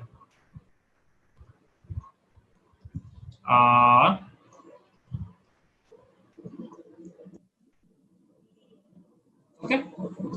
তো এখানে একটু চিন্তা করি যে এখানে অ্যামোনিয়া আর পানি দুইটা লিগ্যান্ড আছে, এই দুইটা লিগ্যান্ডই হচ্ছে নিউট্রাল লিগ্যান্ড। তো তার মানে হচ্ছে এখানে আমাদের এই স্পেশাল নামগুলো বসবে আর কি, যেমন পানির নাম হচ্ছে অ্যাকোয়া, অ্যামোনিয়ার নাম হচ্ছে অ্যামিন। কপার হচ্ছে এখানে +2 স্টেটে আছে, এটা বুঝাই যাচ্ছে কারণ এটার 0 এটার 0, মোট চার্জ যেহেতু +2 তাহলে কপারের চার্জও হইতে হবে অবশ্যই +2। তাহলে এখানে আমাদের নামটা কি হবে, আগে লিখতে হবে লিগ্যান্ডের নাম। এখন প্রশ্ন হচ্ছে এখানে তো দুইটা লিগ্যান্ড আছে ভাইয়া, তাহলে কোন লিগ্যান্ডের নাম আগে লিখবো? যেই লিগ্যান্ডটা অ্যালফাবেটিক্যালি আগে আসে, যেমন এটা শুরু হয় এ দিয়ে, এটা শুরু হয় হচ্ছে এ দিয়ে, তাহলে ঝামেলা না। তাহলে আমরা পরবর্তী লেটারে যাই, এটার পরে আছে কিউ, এটার পরে আছে এম, এখন আসি কোনটা আগে আসে, MNOP কিউ, রাইট, তার মানে এম আগে আসে। সো যেহেতু এম আগে আসে তাহলে আমাদের অ্যামিনের নামটা আগে লিখতে হবে, সংখ্যা সহ লিখতে হবে, তার মানে আমি সংখ্যা সহ লেখা শুরু করি, টেট্রা, রাইট, টেট্রা অ্যামিন, তাই না? তারপরে কয়টা অ্যাকোয়া আছে, ডাই, তার মানে হচ্ছে দুইটা, তার মানে ডাই অ্যাকোয়া, ওকে, ডাই অ্যাকোয়া। আচ্ছা এখানে মনে একটু ভুলিস আমার, অ্যাকোয়াটা বোঝা যায় না, ডাই অ্যাকোয়া। তারপরে কি কাপরাম, রাইট, তারপর হচ্ছে কাপরাম, কাপরাম কত, কাপরাম হচ্ছে 2, তার মানে এই হচ্ছে আমাদের নাম। এখন খেয়াল করি ভাই, এটা দেখতে খুবই কমপ্লিকেটেড মনে হইলো, এটা কিন্তু আসলে একটা নাম, ঠিক আছে। এখন মনে করো যে আমার নাম হচ্ছে আরমান, আমি এখন আমার নামটা যদি এমনি লিখি ওকে মানা যায়, কিন্তু আমি যদি এখানে একটা এ দিয়ে এখানে আর দিয়ে এম না লিখি এটা কিন্তু হইলো না, রাইট, এটা খুবই হাস্যকর দেখায় যে এখানে একটা জায়গায় এ আরমান, তার নামটা আমার চেঞ্জ হয়ে গেল। আমি এটাকে যদি এমনি লিখি ARMN, দেখতে সুবিধা, তাহলে আমাকে আর্গন ম্যান বলবে, নিষ্ক্রিয় ম্যান। সো এই জিনিসগুলো কিন্তু খুবই বাজে একটা উপায়, রাইট। নাম একটা মানে এখানে একটা নাম, তার মানে এখানে কোনো আসলে স্পেসিং থাকা যাবে না। সো একটু খেয়াল করবো, দেখতে যদিও এটা কমপ্লিকেটেড মনে হইতেছে কিন্তু খুব ইজিলি চেষ্টা করলে আমরা হচ্ছে এখানকার প্রতিটা ইন্ডিভিজুয়াল কম্পোনেন্টকে আলাদা করতে পারি। যেমন এখানে টেট্রা, এখানে হচ্ছে অ্যামিন, এখানে হচ্ছে ডাই, এখানে হচ্ছে অ্যাকোয়া, এখানে হচ্ছে কাপরা, কিন্তু সবকিছু আমরা একসাথে লিখবো, এটা হচ্ছে আমাদের একটু মাথায় রাখতে হবে। আর চেষ্টা করবো ভাইয়া যাতে করে নামটা আমরা ইংরেজিতে শিখি, কারণ বাংলা ভাষায় হচ্ছে এটা নাম দেওয়ার কোনো নিয়ম কানুন নাই। যদি আমরা এখানেই বলি যে এখানে যদি আমরা এই জিনিসটা চিন্তা করি, হ্যাঁ ধরো যে এখানে অ্যামিন আছে, এখানে অ্যাকোয়া আছে, সো এখানে অ্যালফাবেটিক্যাল অর্ডার আমরা দেখতে পারলাম। কিন্তু যদি এখানে আমি বাংলায় বলতাম অ্যাকোয়া, রাইট, অ্যাকোয়া, আবার ধরো অ্যামিনকে কেউ কেউ এ দিয়ে বলে, আবার কেউ কেউ এ দিয়ে বলে, রাইট। সো এরকম করলে কিন্তু ঝামেলা, রাইট। কারণ আমি যদি এটাকে এ দিয়েও বলতাম, মনে করো যে আমি এখানে হচ্ছে ইরেজার নেই একটা, আমি সেখানে একটু এই জায়গাটা একটু অন্যভাবে বলি, ধরো যে আমি এখানে মনে করো এ দিয়ে বললাম, তাহলে খেয়াল করো যে এ যেহেতু দুই পাশে সেম, তাহলে পরবর্তী লেটার কি, ক, আর এখানে ম, ক কিন্তু আগে আসে, তাহলে আমরা সার্টেনলি আগে ডাই অ্যাকোয়া লেখা উচিত ছিল, কিন্তু আমরা কিন্তু ডাই অ্যাকোয়া আগে লিখি নাই। সো খেয়াল রাখবা ভাইয়া, অ্যালফাবেটিক্যাল অর্ডারটা কিন্তু ইংলিশে। সো চেষ্টা করবা যতগুলো নাম আছে, শুধু জটিল যোগ না, আমাদের অর্গানিক কেমিস্ট্রিতে যে নামকরণ গুলো আছে সেই নামকরণ গুলো যেন আমরা ইংরেজিতে শেখার চেষ্টা করি। যদিও আমরা বাংলা ভার্সন, এটা নিয়ে আমার কোনো সন্দেহ নাই, আমিও বাংলা ভার্সনই ছিলাম, কিন্তু আমাদের নামগুলা যেগুলো ইংলিশে শেখাটা খুবই ভালো, তাহলে আমাদের মানে মাথাটা ক্লিয়ার থাকবে। ওকে, সো এখন আমরা আরেকটা পোলে চলে যাব। সো এখানে খেয়াল করো ভাই, আমি হচ্ছে একদম আলাদা দিয়ে বুঝাই দিয়েছি একদম, যেখানে পেন্টা, অ্যাকোয়া, নাইট্রোসোফেরাম, এইটা কোনটা আসলে, okay. Penta aqua nitrosoferrum. So এটা কোনটা আসলে? সো এটা হচ্ছে আমাদের পরবর্তী পোল। অমিত ভাই 10 সেকেন্ডের মধ্যে পোলটা চালু করে ওদেরকে প্রশ্নটা পড়ার সুযোগ দিয়ে। আরমান ভাই, হ্যাঁ এই পোলটা শেষ হইলে ওদের হচ্ছে মানে এই পার্টটা যদি শেষ হয়ে যায় তাহলে হচ্ছে ওই কপার 1+ আর কপার 2+, ওইটা আর একবার একটু বুঝাই দিলে ভালো হয় ভাই, ওইটা নিয়ে প্রচুর কোশ্চেন আসছে। আচ্ছা, কপার 1 প্লাস কপার 2 প্লাস বুঝাই দিচ্ছি। জি ভাই। আমি এখানে চ্যাট বক্সে লিখতেছি কাপরাম না কিউপ্রাস। এটা কিউপ্রাম কাপরাম হবে ভাইয়া, কিউপ্রাস হবে না, ট্রিভিয়াল নেম।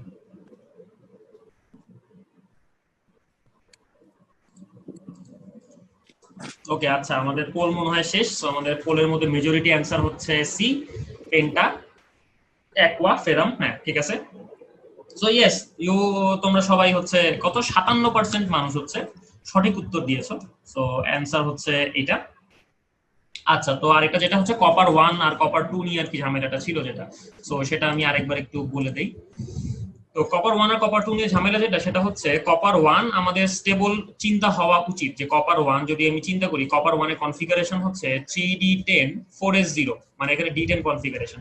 আবার কপার 2 এর যে কনফিগারেশন, সেই কপার 2 এর কনফিগারেশন হচ্ছে 3d9 4s0। সো এখানে একটা স্টেবল অরবিটাল আছে, এখানে স্টেবল অরবিটালটা নাই, তাহলে তো আমাদের কপার 1 বেশি স্টেবল হওয়া উচিত, কপার 2 কম স্টেবল হওয়া উচিত। এখন প্রথম প্রশ্ন হচ্ছে স্টেবিলিটি কথাটা আসলে এত এত কি বলে অ্যাবসলিউটলি বলা যায় না, এটা রিলেটিভ, এটা কন্ডিশনের উপর ডিপেন্ড করে, পরিবেশের উপর ডিপেন্ড করে। যেমন আমি যদি নরমালি বলি যে ধরো যে আমার চুপচাপ জায়গা ভালো লাগে, সো আমি কি করব, আমি আমাকে যদি কোন একটা ধরো যে একটা লাইব্রেরিতে আমাকে বসে দেওয়া হয়, আমার পছন্দসই কিছু একটা বই নিয়ে আমি খুব শান্ত মতো বসে থাকবো। কিন্তু আমাকে যদি সেম জিনিসটা কেওয়াসের মধ্যে রেখে দেওয়া হয়, মনে করো একটা হইচইপূর্ণ একটা মাঠ বা একটা রুম, ওইখানে আমাকে নিয়ে গেল, ওখানে কিন্তু আমি স্টেবল থাকবো না, আমি ওখান থেকে বের হয়ে চলে আসবো। সো তার মানে স্টেবিলিটি ব্যাপারটা আসলে আপেক্ষিক, একজনের জন্য যেটা স্টেবল আরেকজনের জন্য সেটা স্টেবল নাও হতে পারে। সো এখানে এক্স্যাক্টলি একই কাহিনী, যদি কপার থেকে আমরা একটা ইলেকট্রন আরো বের করে নেই, কপার প্লাস থেকে সরি, তাহলে এখানে কপার 2+ পাওয়া যায়। এখন আমাদের ক্ষেত্রে বেশিরভাগ যে সিনারিও, সেই বেশিরভাগ সিনারিও হচ্ছে অ্যাকুয়াস সিনারিও, মানে পানি হচ্ছে আমাদের বেশিরভাগ ক্ষেত্রে দ্রাবক থাকে। সো এখন এখানে যেটা কাহিনী হয় সেটা হচ্ছে পানি হচ্ছে কপার 2+ কে ভালো দ্রবীভূত করতে পারে, কারণ তার মধ্যে চার্জ বেশি। কপার 1 কে সে ভালো দ্রবীভূত করতে পারে না। সো যেহেতু সে কপার 2+ কে খুব ভালো দ্রবীভূত করতে পারে, তাহলে এখানে ডি থেকে আরো একটা এক্সট্রা ইলেকট্রন বের করার জন্য যে এনার্জিটুকু আমার খরচ হলো, সেই এনার্জিটুকু হচ্ছে এখানে আসলে আমরা পেয়ে যাই উল্টা, মানে পানি যদি দ্রবীভূত করে তাহলে সেই এনার্জিটুকু পেয়েও আরো বেশি কিছু এনার্জি ইভলভ হয়, অর্থাৎ copper 2+ is more stable in water. কিন্তু আমরা যদি সালফার রিলেটেড একটা যৌগ চিন্তা করি, মনে করো যে এরকম একটা যৌগ আছে, হ্যাঁ সালফার, মানে দুই পাশে কার্বন, এখানে সালফার, তাহলে এই লিগ্যান্ডটাতে সালফার আছে এবং সালফার হচ্ছে কপার 1 এর সাথে ভালো ইন্টারঅ্যাকশন করে। সো যেহেতু সালফার কপার 1 এর সাথে ভালো ইন্টারঅ্যাকশন করে, তাহলে এরকম যদি একটা লিগ্যান্ড বা এরকম যদি কোনো একটা দ্রাবক আমরা নেই, তখন সেখানে আমরা কপার 1+ দেখবো, সেখানে কিন্তু আমরা কপার 2+ দেখবো না। সো তার মানে এইটা যে সিনারিও ডিপেন্ডেন্ট, এই কথাটা আশা করি আমরা এখন বুঝতে পারছি। ওকে, আমরা এখন যাই হচ্ছে আমাদের পরবর্তীতে সন্নিবেশ সংখ্যা। এখানে আমরা বলতেছিলাম, আমরা একটু আগে বলছিলাম যে সন্নিবেশ সংখ্যা হচ্ছে কেন্দ্রীয় পরমাণু কতগুলা বন্ধন তৈরি করলো, যেমন এখানে সিলভার 2টা বন্ধন তৈরি করছে, তাই তার সন্নিবেশ সংখ্যা, এটাকে আমরা এখন সংক্ষেপে CN দিয়ে প্রকাশ করব। তার কোঅর্ডিনেশন নাম্বার হচ্ছে 2। ওকে, এখানে প্লাটিনাম 4টা বন্ধন তৈরি করছে, তাহলে তার কোঅর্ডিনেশন নাম্বার হচ্ছে 4। এখানে কোবাল্ট 6টা বন্ধন তৈরি করছে, তাহলে তার সরি আমি একটু ভুল করছি, এখানে কোবাল্ট 6টা বন্ধন তৈরি করছে, তাহলে তার সন্নিবেশ সংখ্যা হচ্ছে 6। এখানে আসি, কোবাল্ট কয়টা বন্ধন তৈরি করছে? 6টা, রাইট? 1 2 3 4 5 6, 6টা, তাহলে এখানে কোঅর্ডিনেশন নাম্বার হচ্ছে 6। কিন্তু এখানে লিগ্যান্ডের সংখ্যা কত? ওকে, লিগ্যান্ডের সংখ্যা কত? লিগ্যান্ডের সংখ্যা কিন্তু এখানে খেয়াল করি যে এটা একটা লিগ্যান্ড যে একটা লিগ্যান্ডই 2টা বন্ধন করছে, এটা একটা লিগ্যান্ড যে একটা লিগ্যান্ডই 2টা বন্ধন করছে, এটা একটা লিগ্যান্ড যে একটা লিগ্যান্ডই 2টা বন্ধন করছে। তার মানে এখানে লিগ্যান্ডের সংখ্যা কিন্তু ঠিক তার অর্ধেক, মানে 3টা। তার মানে এখানে একটা লিগ্যান্ডই একাধিক কোঅর্ডিনেশন সাইট দখল করতে পারে, এদেরকে বলা হয় হচ্ছে পলিডেন্টেড লিগ্যান্ড। ওকে, পলি মানে অনেক, ডেন্টেড এটা হচ্ছে দাঁত থেকে আসছে, পলিডেন্টেড লিগ্যান্ড। সো পলিডেন্টেড লিগ্যান্ড গুলো আসলে কি করে, ওদের একজনই একাধিক কোঅর্ডিনেশন সাইট দখল করতে পারে বা একাধিক বন্ধন কিন্তু পরমাণুর সাথে তৈরি করতে পারে। যেমন এই ক্ষেত্রে এগুলো সব ছিল মোনোডেন্টেড, রাইট? এটাকে যেহেতু প্রতিটা লিগ্যান্ড 2টা করে বন্ধন তৈরি করতেছে, তাই এটাকে আমরা বলবো হচ্ছে বাইডেন্টেড।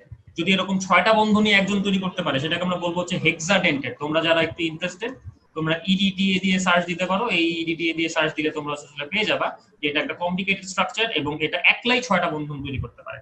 সো এই হচ্ছে আমাদের সন্নিবেশ সংখ্যার একটা আইডিয়া আর কি।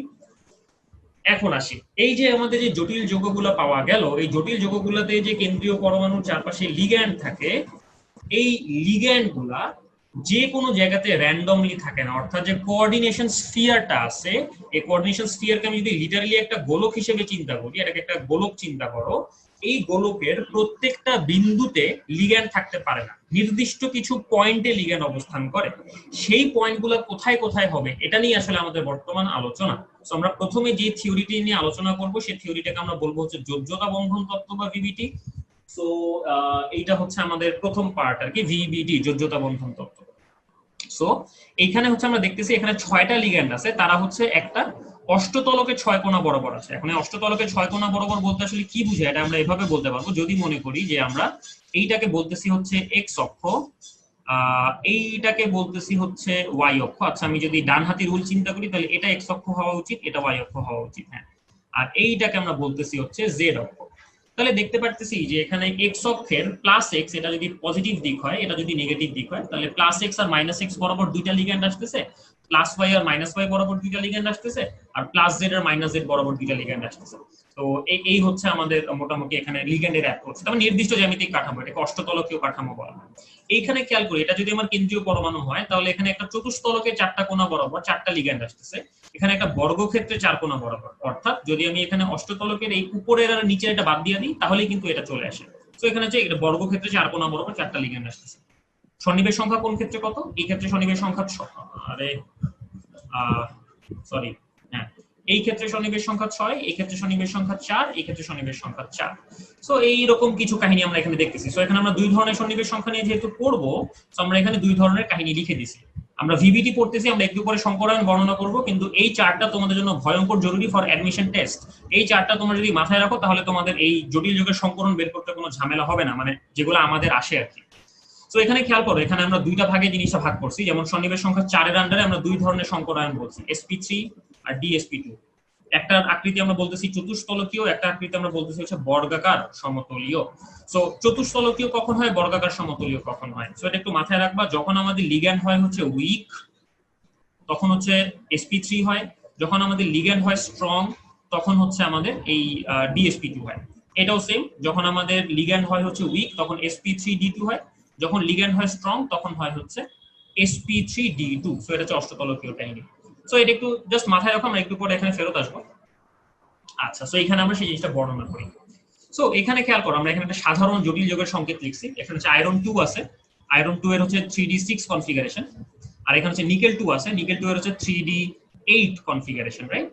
সো আমরা হচ্ছে এখানে প্রথমে জাস্ট আয়নটার ইলেকট্রন বিন্যাস লিখবো। এখন হচ্ছে আমি Fe2+, কোনো লিগ্যান্ড নাই আর কি, হ্যাঁ, আমরা এখানে Fe2+ আর এখানে Ni2+ এর ইলেকট্রন বিন্যাস লিখবো, ঠিক আছে? সো এখানে যদি ইলেকট্রন বিন্যাস লিখি, এটা হচ্ছে মাইন্ডিট, এটা হচ্ছে 3d, এটা হচ্ছে 4s, এটা হচ্ছে 4p, এটা হচ্ছে 3d 4s 4p, ওকে? আচ্ছা, সো আমি যদি একটু এখানে চিন্তা করি, হ্যাঁ, আচ্ছা, সো এখানে আমি যদি ইলেকট্রন বিন্যাসটা আঁকি, ইলেকট্রন বিন্যাসটা হবে হচ্ছে এরকম, এখানে 2 এরকম, এখানে কোনো ইলেকট্রন নাই, এখানেও সেম 2 3 4 5 6 7 8, ওকে? এখন আসি লিগ্যান্ড আসলে যেটা হয়, আমাদের ভিবিটি আমাদেরকে এটা বলে, লিগ্যান্ড আসলে এই লিগ্যান্ড গুলো হচ্ছে এই কেন্দ্রীয় পরমাণু যে ফাঁকা অরবিটাল গুলো আছে তাদেরকে সংকরিত করে তাদের সাথে সন্নিবেশ বন্ধন তৈরি করে। অর্থাৎ এখানে লিগ্যান্ড গুলো 4s এর সাথে বা 4p এর সাথে কিন্তু বন্ধন তৈরি করে না, এই 4s আর 4p কে তারা সংকরিত করবে, সংকরিত করার পরে তারা বন্ধন তৈরি করবে। সো আইডিয়াটা হচ্ছে অনেকটা এরকম, সংকরিত করার পরে তারা বন্ধন তৈরি করবে। তার মানে আমরা এখানে যত জায়গাতে ডট ডট দিব, মানে লিগ্যান্ড বসে বুঝাবো, সেগুলো কিন্তু ইন্ডিভিজুয়াল অরবিটালে বসে নাই, আমাদের বুঝতে হবে তারা হচ্ছে প্রত্যেকে ওই শঙ্কর অরবিটালটাতে বসছে, ওকে? সো এখানে যে শঙ্কর অরবিটালের কনসেপ্টটা খুবই জরুরি। সো যেটা হয় যে এইখানে ভিবিটি আমাদেরকে বলে যে কেন্দ্রীয় পরমাণু যে ফাঁকা অরবিটাল গুলো আছে সেই ফাঁকা অরবিটাল গুলো হচ্ছে শঙ্কর অরবিটালে পরিণত হয় এবং তাদের সাথে হচ্ছে লিগ্যান্ড সন্নিবেশ বন্ধন তৈরি করে। আচ্ছা, তো আমি দেখি যে লিগ্যান্ড যদি আসে তাহলে এই ইলেকট্রন গুলোর উপরে কি প্রভাব পড়তে পারে। সো ভিবিটি অনুযায়ী দুই ধরনের প্রভাব পড়তে পারে। এক, এই ইলেকট্রন গুলো সর্বোচ্চ সংখ্যক পেয়ার্ড আপ অবস্থায় থাকবে। দুই, সর্বোচ্চ সংখ্যক সিঙ্গেল অবস্থায় থাকবে। সো আমি যদি এখানে সর্বোচ্চ সংখ্যক পেয়ার্ড আপ অবস্থায় দিতে চাই তখন আমি এখানে খেয়াল করি কি করতে পারবো, 6টা ইলেকট্রনকে আমি হচ্ছে সরাসরি 3টা অরবিটালে ঢুকিয়ে দিতে পারবো, রাইট? বাকি সবগুলো ফাঁকা। আর যদি আমি এটাকে নরমাল অবস্থায় রাখতে চাই তাহলে এখানে সর্বোচ্চ সংখ্যক আনপেয়ার্ড ডি অরবিটালে 6টা ইলেকট্রন এক্স্যাক্টলি এমনি সম্ভব, আর কোনোভাবে কিন্তু সম্ভব না। সো এখানে আমরা দেখতে পাচ্ছি যে এই দুই কনফিগারেশনের মধ্যে নাম্বার অফ সিঙ্গেল ইলেকট্রন যে পার্থক্য আছে, যেমন এখানে নাম্বার অফ সিঙ্গেল ইলেকট্রনস হচ্ছে 0, এখানে নাম্বার অফ সিঙ্গেল ইলেকট্রনস হচ্ছে 4। এখন যেটা করা যায়, এক্সপেরিমেন্ট করে কোন একটা জটিল আয়নের মধ্যে কতগুলো সিঙ্গেল ইলেকট্রন আছে এটা আসলে বের করা যায়। আমি এক্সপেরিমেন্ট করে বের করতে পারি যে আমার জটিল আয়নটার মধ্যে 4টা সিঙ্গেল ইলেকট্রন আছে নাকি 0টা সিঙ্গেল ইলেকট্রন আছে। সো এটার উপরে ভিত্তি করে আমরা আসলে বলতে পারি যে আমাদের লিগ্যান্ডটা কিভাবে এইখানে জায়গা দখল করছে। সো আমি যদি এখন লিগ্যান্ডের কথায় আসি, লিগ্যান্ডগুলো কিভাবে সংকরিত করে। সো লিগ্যান্ডগুলো হচ্ছে সংখ্যা অনুযায়ী মিনিমাম এনার্জি অরবিটালগুলোকে সংকরিত করবে। সো এখানে যেহেতু সংখ্যা হচ্ছে 6, তাহলে আমি মিনিমাম এনার্জি থেকে শুরু করলে আমার এখান থেকে শুরু করতে হবে। তাহলে এখানে 2 3 4 5 6। সো আমরা এখানে দেখতেছি এখানে 6টা অরবিটাল সংকরিত হইতেছে। এই সংকরায়নটাকে আমরা বলবো হচ্ছে D2sp3। ওকে, আর যদি এখানে আমরা দেখি যেহেতু এখানে আর কোনো জায়গা নাই, মানে 3d অরবিটালে আর কোনো জায়গা নাই, তাহলে 4s এর মধ্যে 4s থেকে শুরু করবে আর কি। তাহলে এখানে আমরা এখানে যদি আমি আরেকটা d অরবিটাল, এটা হচ্ছে 4d অরবিটাল, ওকে, এটা হচ্ছে 4d অরবিটাল, তাহলে এইখানে হচ্ছে তারা সংকরায়ন করবে, রাইট? তাহলে এই সংকরায়নটাকে আমরা বলবো হচ্ছে sp3d2। খেয়াল রাখতে হবে, d যদি আমি আগে বলি এটা হচ্ছে আগের শেলের d অরবিটাল বোঝায়, d যদি আমি পরে বলি এটা হচ্ছে পরের শেলের d অরবিটাল বোঝায়। ওকে, সো এই হচ্ছে আমাদের আইডিয়া। সো আমরা যেটা করি ভিভিটি অনুযায়ী আমরা একটা জটিল আয়নের চৌম্বকত্ব মেজার করি বা number of single electrons measure করি। যদি নাম্বার অফ সিঙ্গেল ইলেকট্রনস আমরা পাই হচ্ছে এইটা, আমরা বলে দিই সংকরায়ন হচ্ছে এইটা। যদি নাম্বার অফ সিঙ্গেল ইলেকট্রনস আমরা পাই হচ্ছে এইটা, আমরা বলে দিই সংকরায়ন হচ্ছে এইটা। সো এই গেল হচ্ছে 6 এর জন্য। 4 এর জন্য কি হবে? এগেইন আমরা একই কাজ করি, এখানে আমরা সর্বোচ্চ সংখ্যক পেয়ারড আপ অবস্থায় নিকেলের 8টা ইলেকট্রনকে সাজানোর চেষ্টা করি। তাহলে তাদেরকে আমরা এইভাবে সাজাতে পারবো। আর যদি আমরা কোনো কিছু না করি তাহলে তারা হচ্ছে এইভাবে থাকবে, রাইট? ওকে, সো যদি এখানে 4টা লিগ্যান্ড আসে, এই ক্ষেত্রে অপশন হচ্ছে মিনিমাম এনার্জি থেকে যদি আমি শুরু করি, মিনিমাম এনার্জি থেকে শুরু করলে এই ক্ষেত্রে অপশন আছে হচ্ছে এরকম 1টা 2টা 3টা 4টা, অর্থাৎ এই 4টা অরবিটাল সংকরিত হবে। সো এই 4টা অরবিটাল যদি সংকরিত হয়, সংকরণের প্রকৃতি কেমন হবে? DsP2। আর যদি এখানে 4টা অরবিটাল সংকরিত হয় তাহলে এখানে সংকরণের প্রকৃতি হবে হচ্ছে sp3। সো এই হচ্ছে আমাদের মোটামুটি আইডিয়াটা। সো এটা হচ্ছে আমাদের গেল এইখানটাতে কেমন ভাবে আমরা এই জিনিসটা একটু বলি। আচ্ছা, সো তারপরে এখন আমরা আসি কোন কেসে কিরকম। এগেইন আমরা চৌম্বকত্ব মেজার করব বা আমরা শেপ মেজার করব, কারণ এখানে একটা অপশন আছে আমাদের। যদি DsP2 হয় তাহলে আমাদের শেপ পাবো হচ্ছে আমরা বর্গাকার সমতলীয়। বর্গাকার সমতলীয়, এটা আমরা আগের স্লাইডে দেখছি, আমি আবার একটু দেখাই দিব ওটা। আর যদি আমরা sp3 সংকরায়ন বলি তাহলে হচ্ছে আমাদের শেপ আমাদের পাওয়া উচিত হচ্ছে চতুস্তলকীয়। অর্থাৎ আমরা শেপ যদি চতুস্তলকীয় পাই আমরা বলবো যেখানে সংকরায়ন ছিল হচ্ছে sp3। যদি আমরা শেপ পাই বর্গাকার সমতলীয় তাহলে আমরা বলবো হচ্ছে DsP2। এগেইন আমি ইলেকট্রন সংখ্যা দিয়েও কাউন্ট করতে পারি। যদি সিঙ্গেল ইলেকট্রন থাকে 2টা তাহলে সংকরায়ন হচ্ছে sp3। যদি কোনো সিঙ্গেল ইলেকট্রন না থাকে তাহলে হচ্ছে সংকরায়ন DsP2। সো এই হচ্ছে আমাদের মোটামুটি আইডিয়া। আমি হচ্ছে এগেইন আবার একটু পেছনের স্লাইডে ফেরত যাই, তাহলে হচ্ছে এখন জিনিসটা স্পষ্ট হয়ে যাবে। সো এখন দেখতে পাচ্ছি যে যদি লিগ্যান্ড উইক হয় তাহলে এখানে কোনো পেয়ারড আপ হয় না, রাইট? কোনো পেয়ারিং হয় না। আর যদি লিগ্যান্ড স্ট্রং হয় তাহলে এখানে অবশ্যই পেয়ারিং হয়। তার মানে আমাদের একটু মাথায় রাখতে হবে উইক লিগ্যান্ডে পেয়ারিং হয়, সরি পেয়ারিং হয় না, আর স্ট্রং লিগ্যান্ডে পেয়ারিং হয়। সো এখন যেহেতু এটা আমরা মোটামুটি বুঝে গেছি, তাহলে আমি এখন তোদেরকে আবার আমি ওইখানে ফেরত যাই, তোমাদেরকে নিয়ে যেতে দেখো। আমি হচ্ছে এই যে লিগ্যান্ডের এই জায়গাটা একটু খেয়াল করো, কার্বন ডোনাররা স্ট্রং, অক্সিজেন ডোনাররা হচ্ছে উইক, এরা হচ্ছে আরো উইক, নাইট্রোজেন গুলো হচ্ছে মডারেট। ওকে, সো এটা একবার দেখে নাও তোমরা। আমি এখন একটা পোল লঞ্চ করব। সো পোলটা কোথায়? আচ্ছা, সো পোল লঞ্চ করার আগে আমি আর একটু কথা বলে নিতে চাই। সো এখানে খেয়াল করি, এখানে হচ্ছে সায়ানাইড আছে, রাইট? এখানে হচ্ছে FeCN6 3-। সো এইখানে এটা যেহেতু একটা স্ট্রং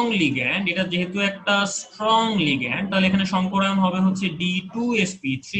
এটা আমরা একটু আগে দেখছি, এখানে শেপ হচ্ছে অষ্টতলকীয়, এটা এখানে দেখাই দিয়েছি। এখানেও যেহেতু এটা একটা week ligand FeCl6 3-, week ligand, তাহলে এখানে সংকরায়ন হবে হচ্ছে sp3d2, কিন্তু আকৃতি ঠিকই কিন্তু অষ্টতলকীয়ই থাকবে। সো বাই সেইং দ্যাট আমরা হচ্ছে আমাদের পোলের প্রশ্নে চলে যাই। ওকে, সো এটা হচ্ছে আমাদের পোল।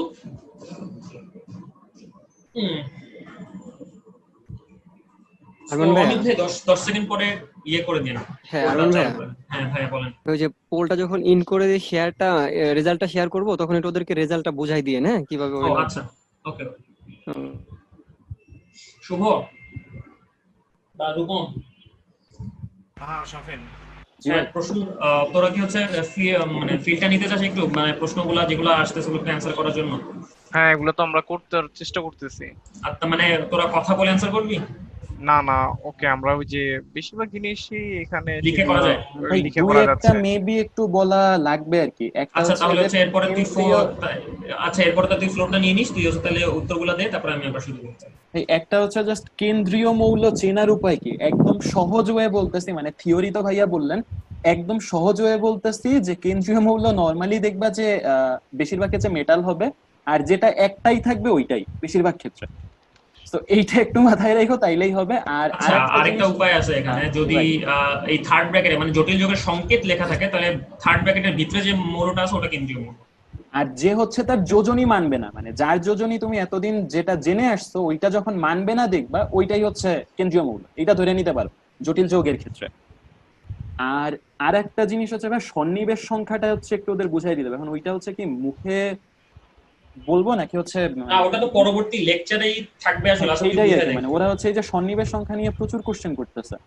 আচ্ছা ওকে, তাহলে তুই হচ্ছে তাহলে একটা এক্সট্রা পেজ আমি অ্যাড করে দিই, তুই হচ্ছে ওখানে লিখে তাহলে বুঝাই দে ওদের। ভাই আমার লেখার আসলে ওয়ে নাই, আমার কাছে ট্যাব নাই। ট্যাব নেই আর একটু তাহলে। আচ্ছা এই আর শুভ, কি। বল।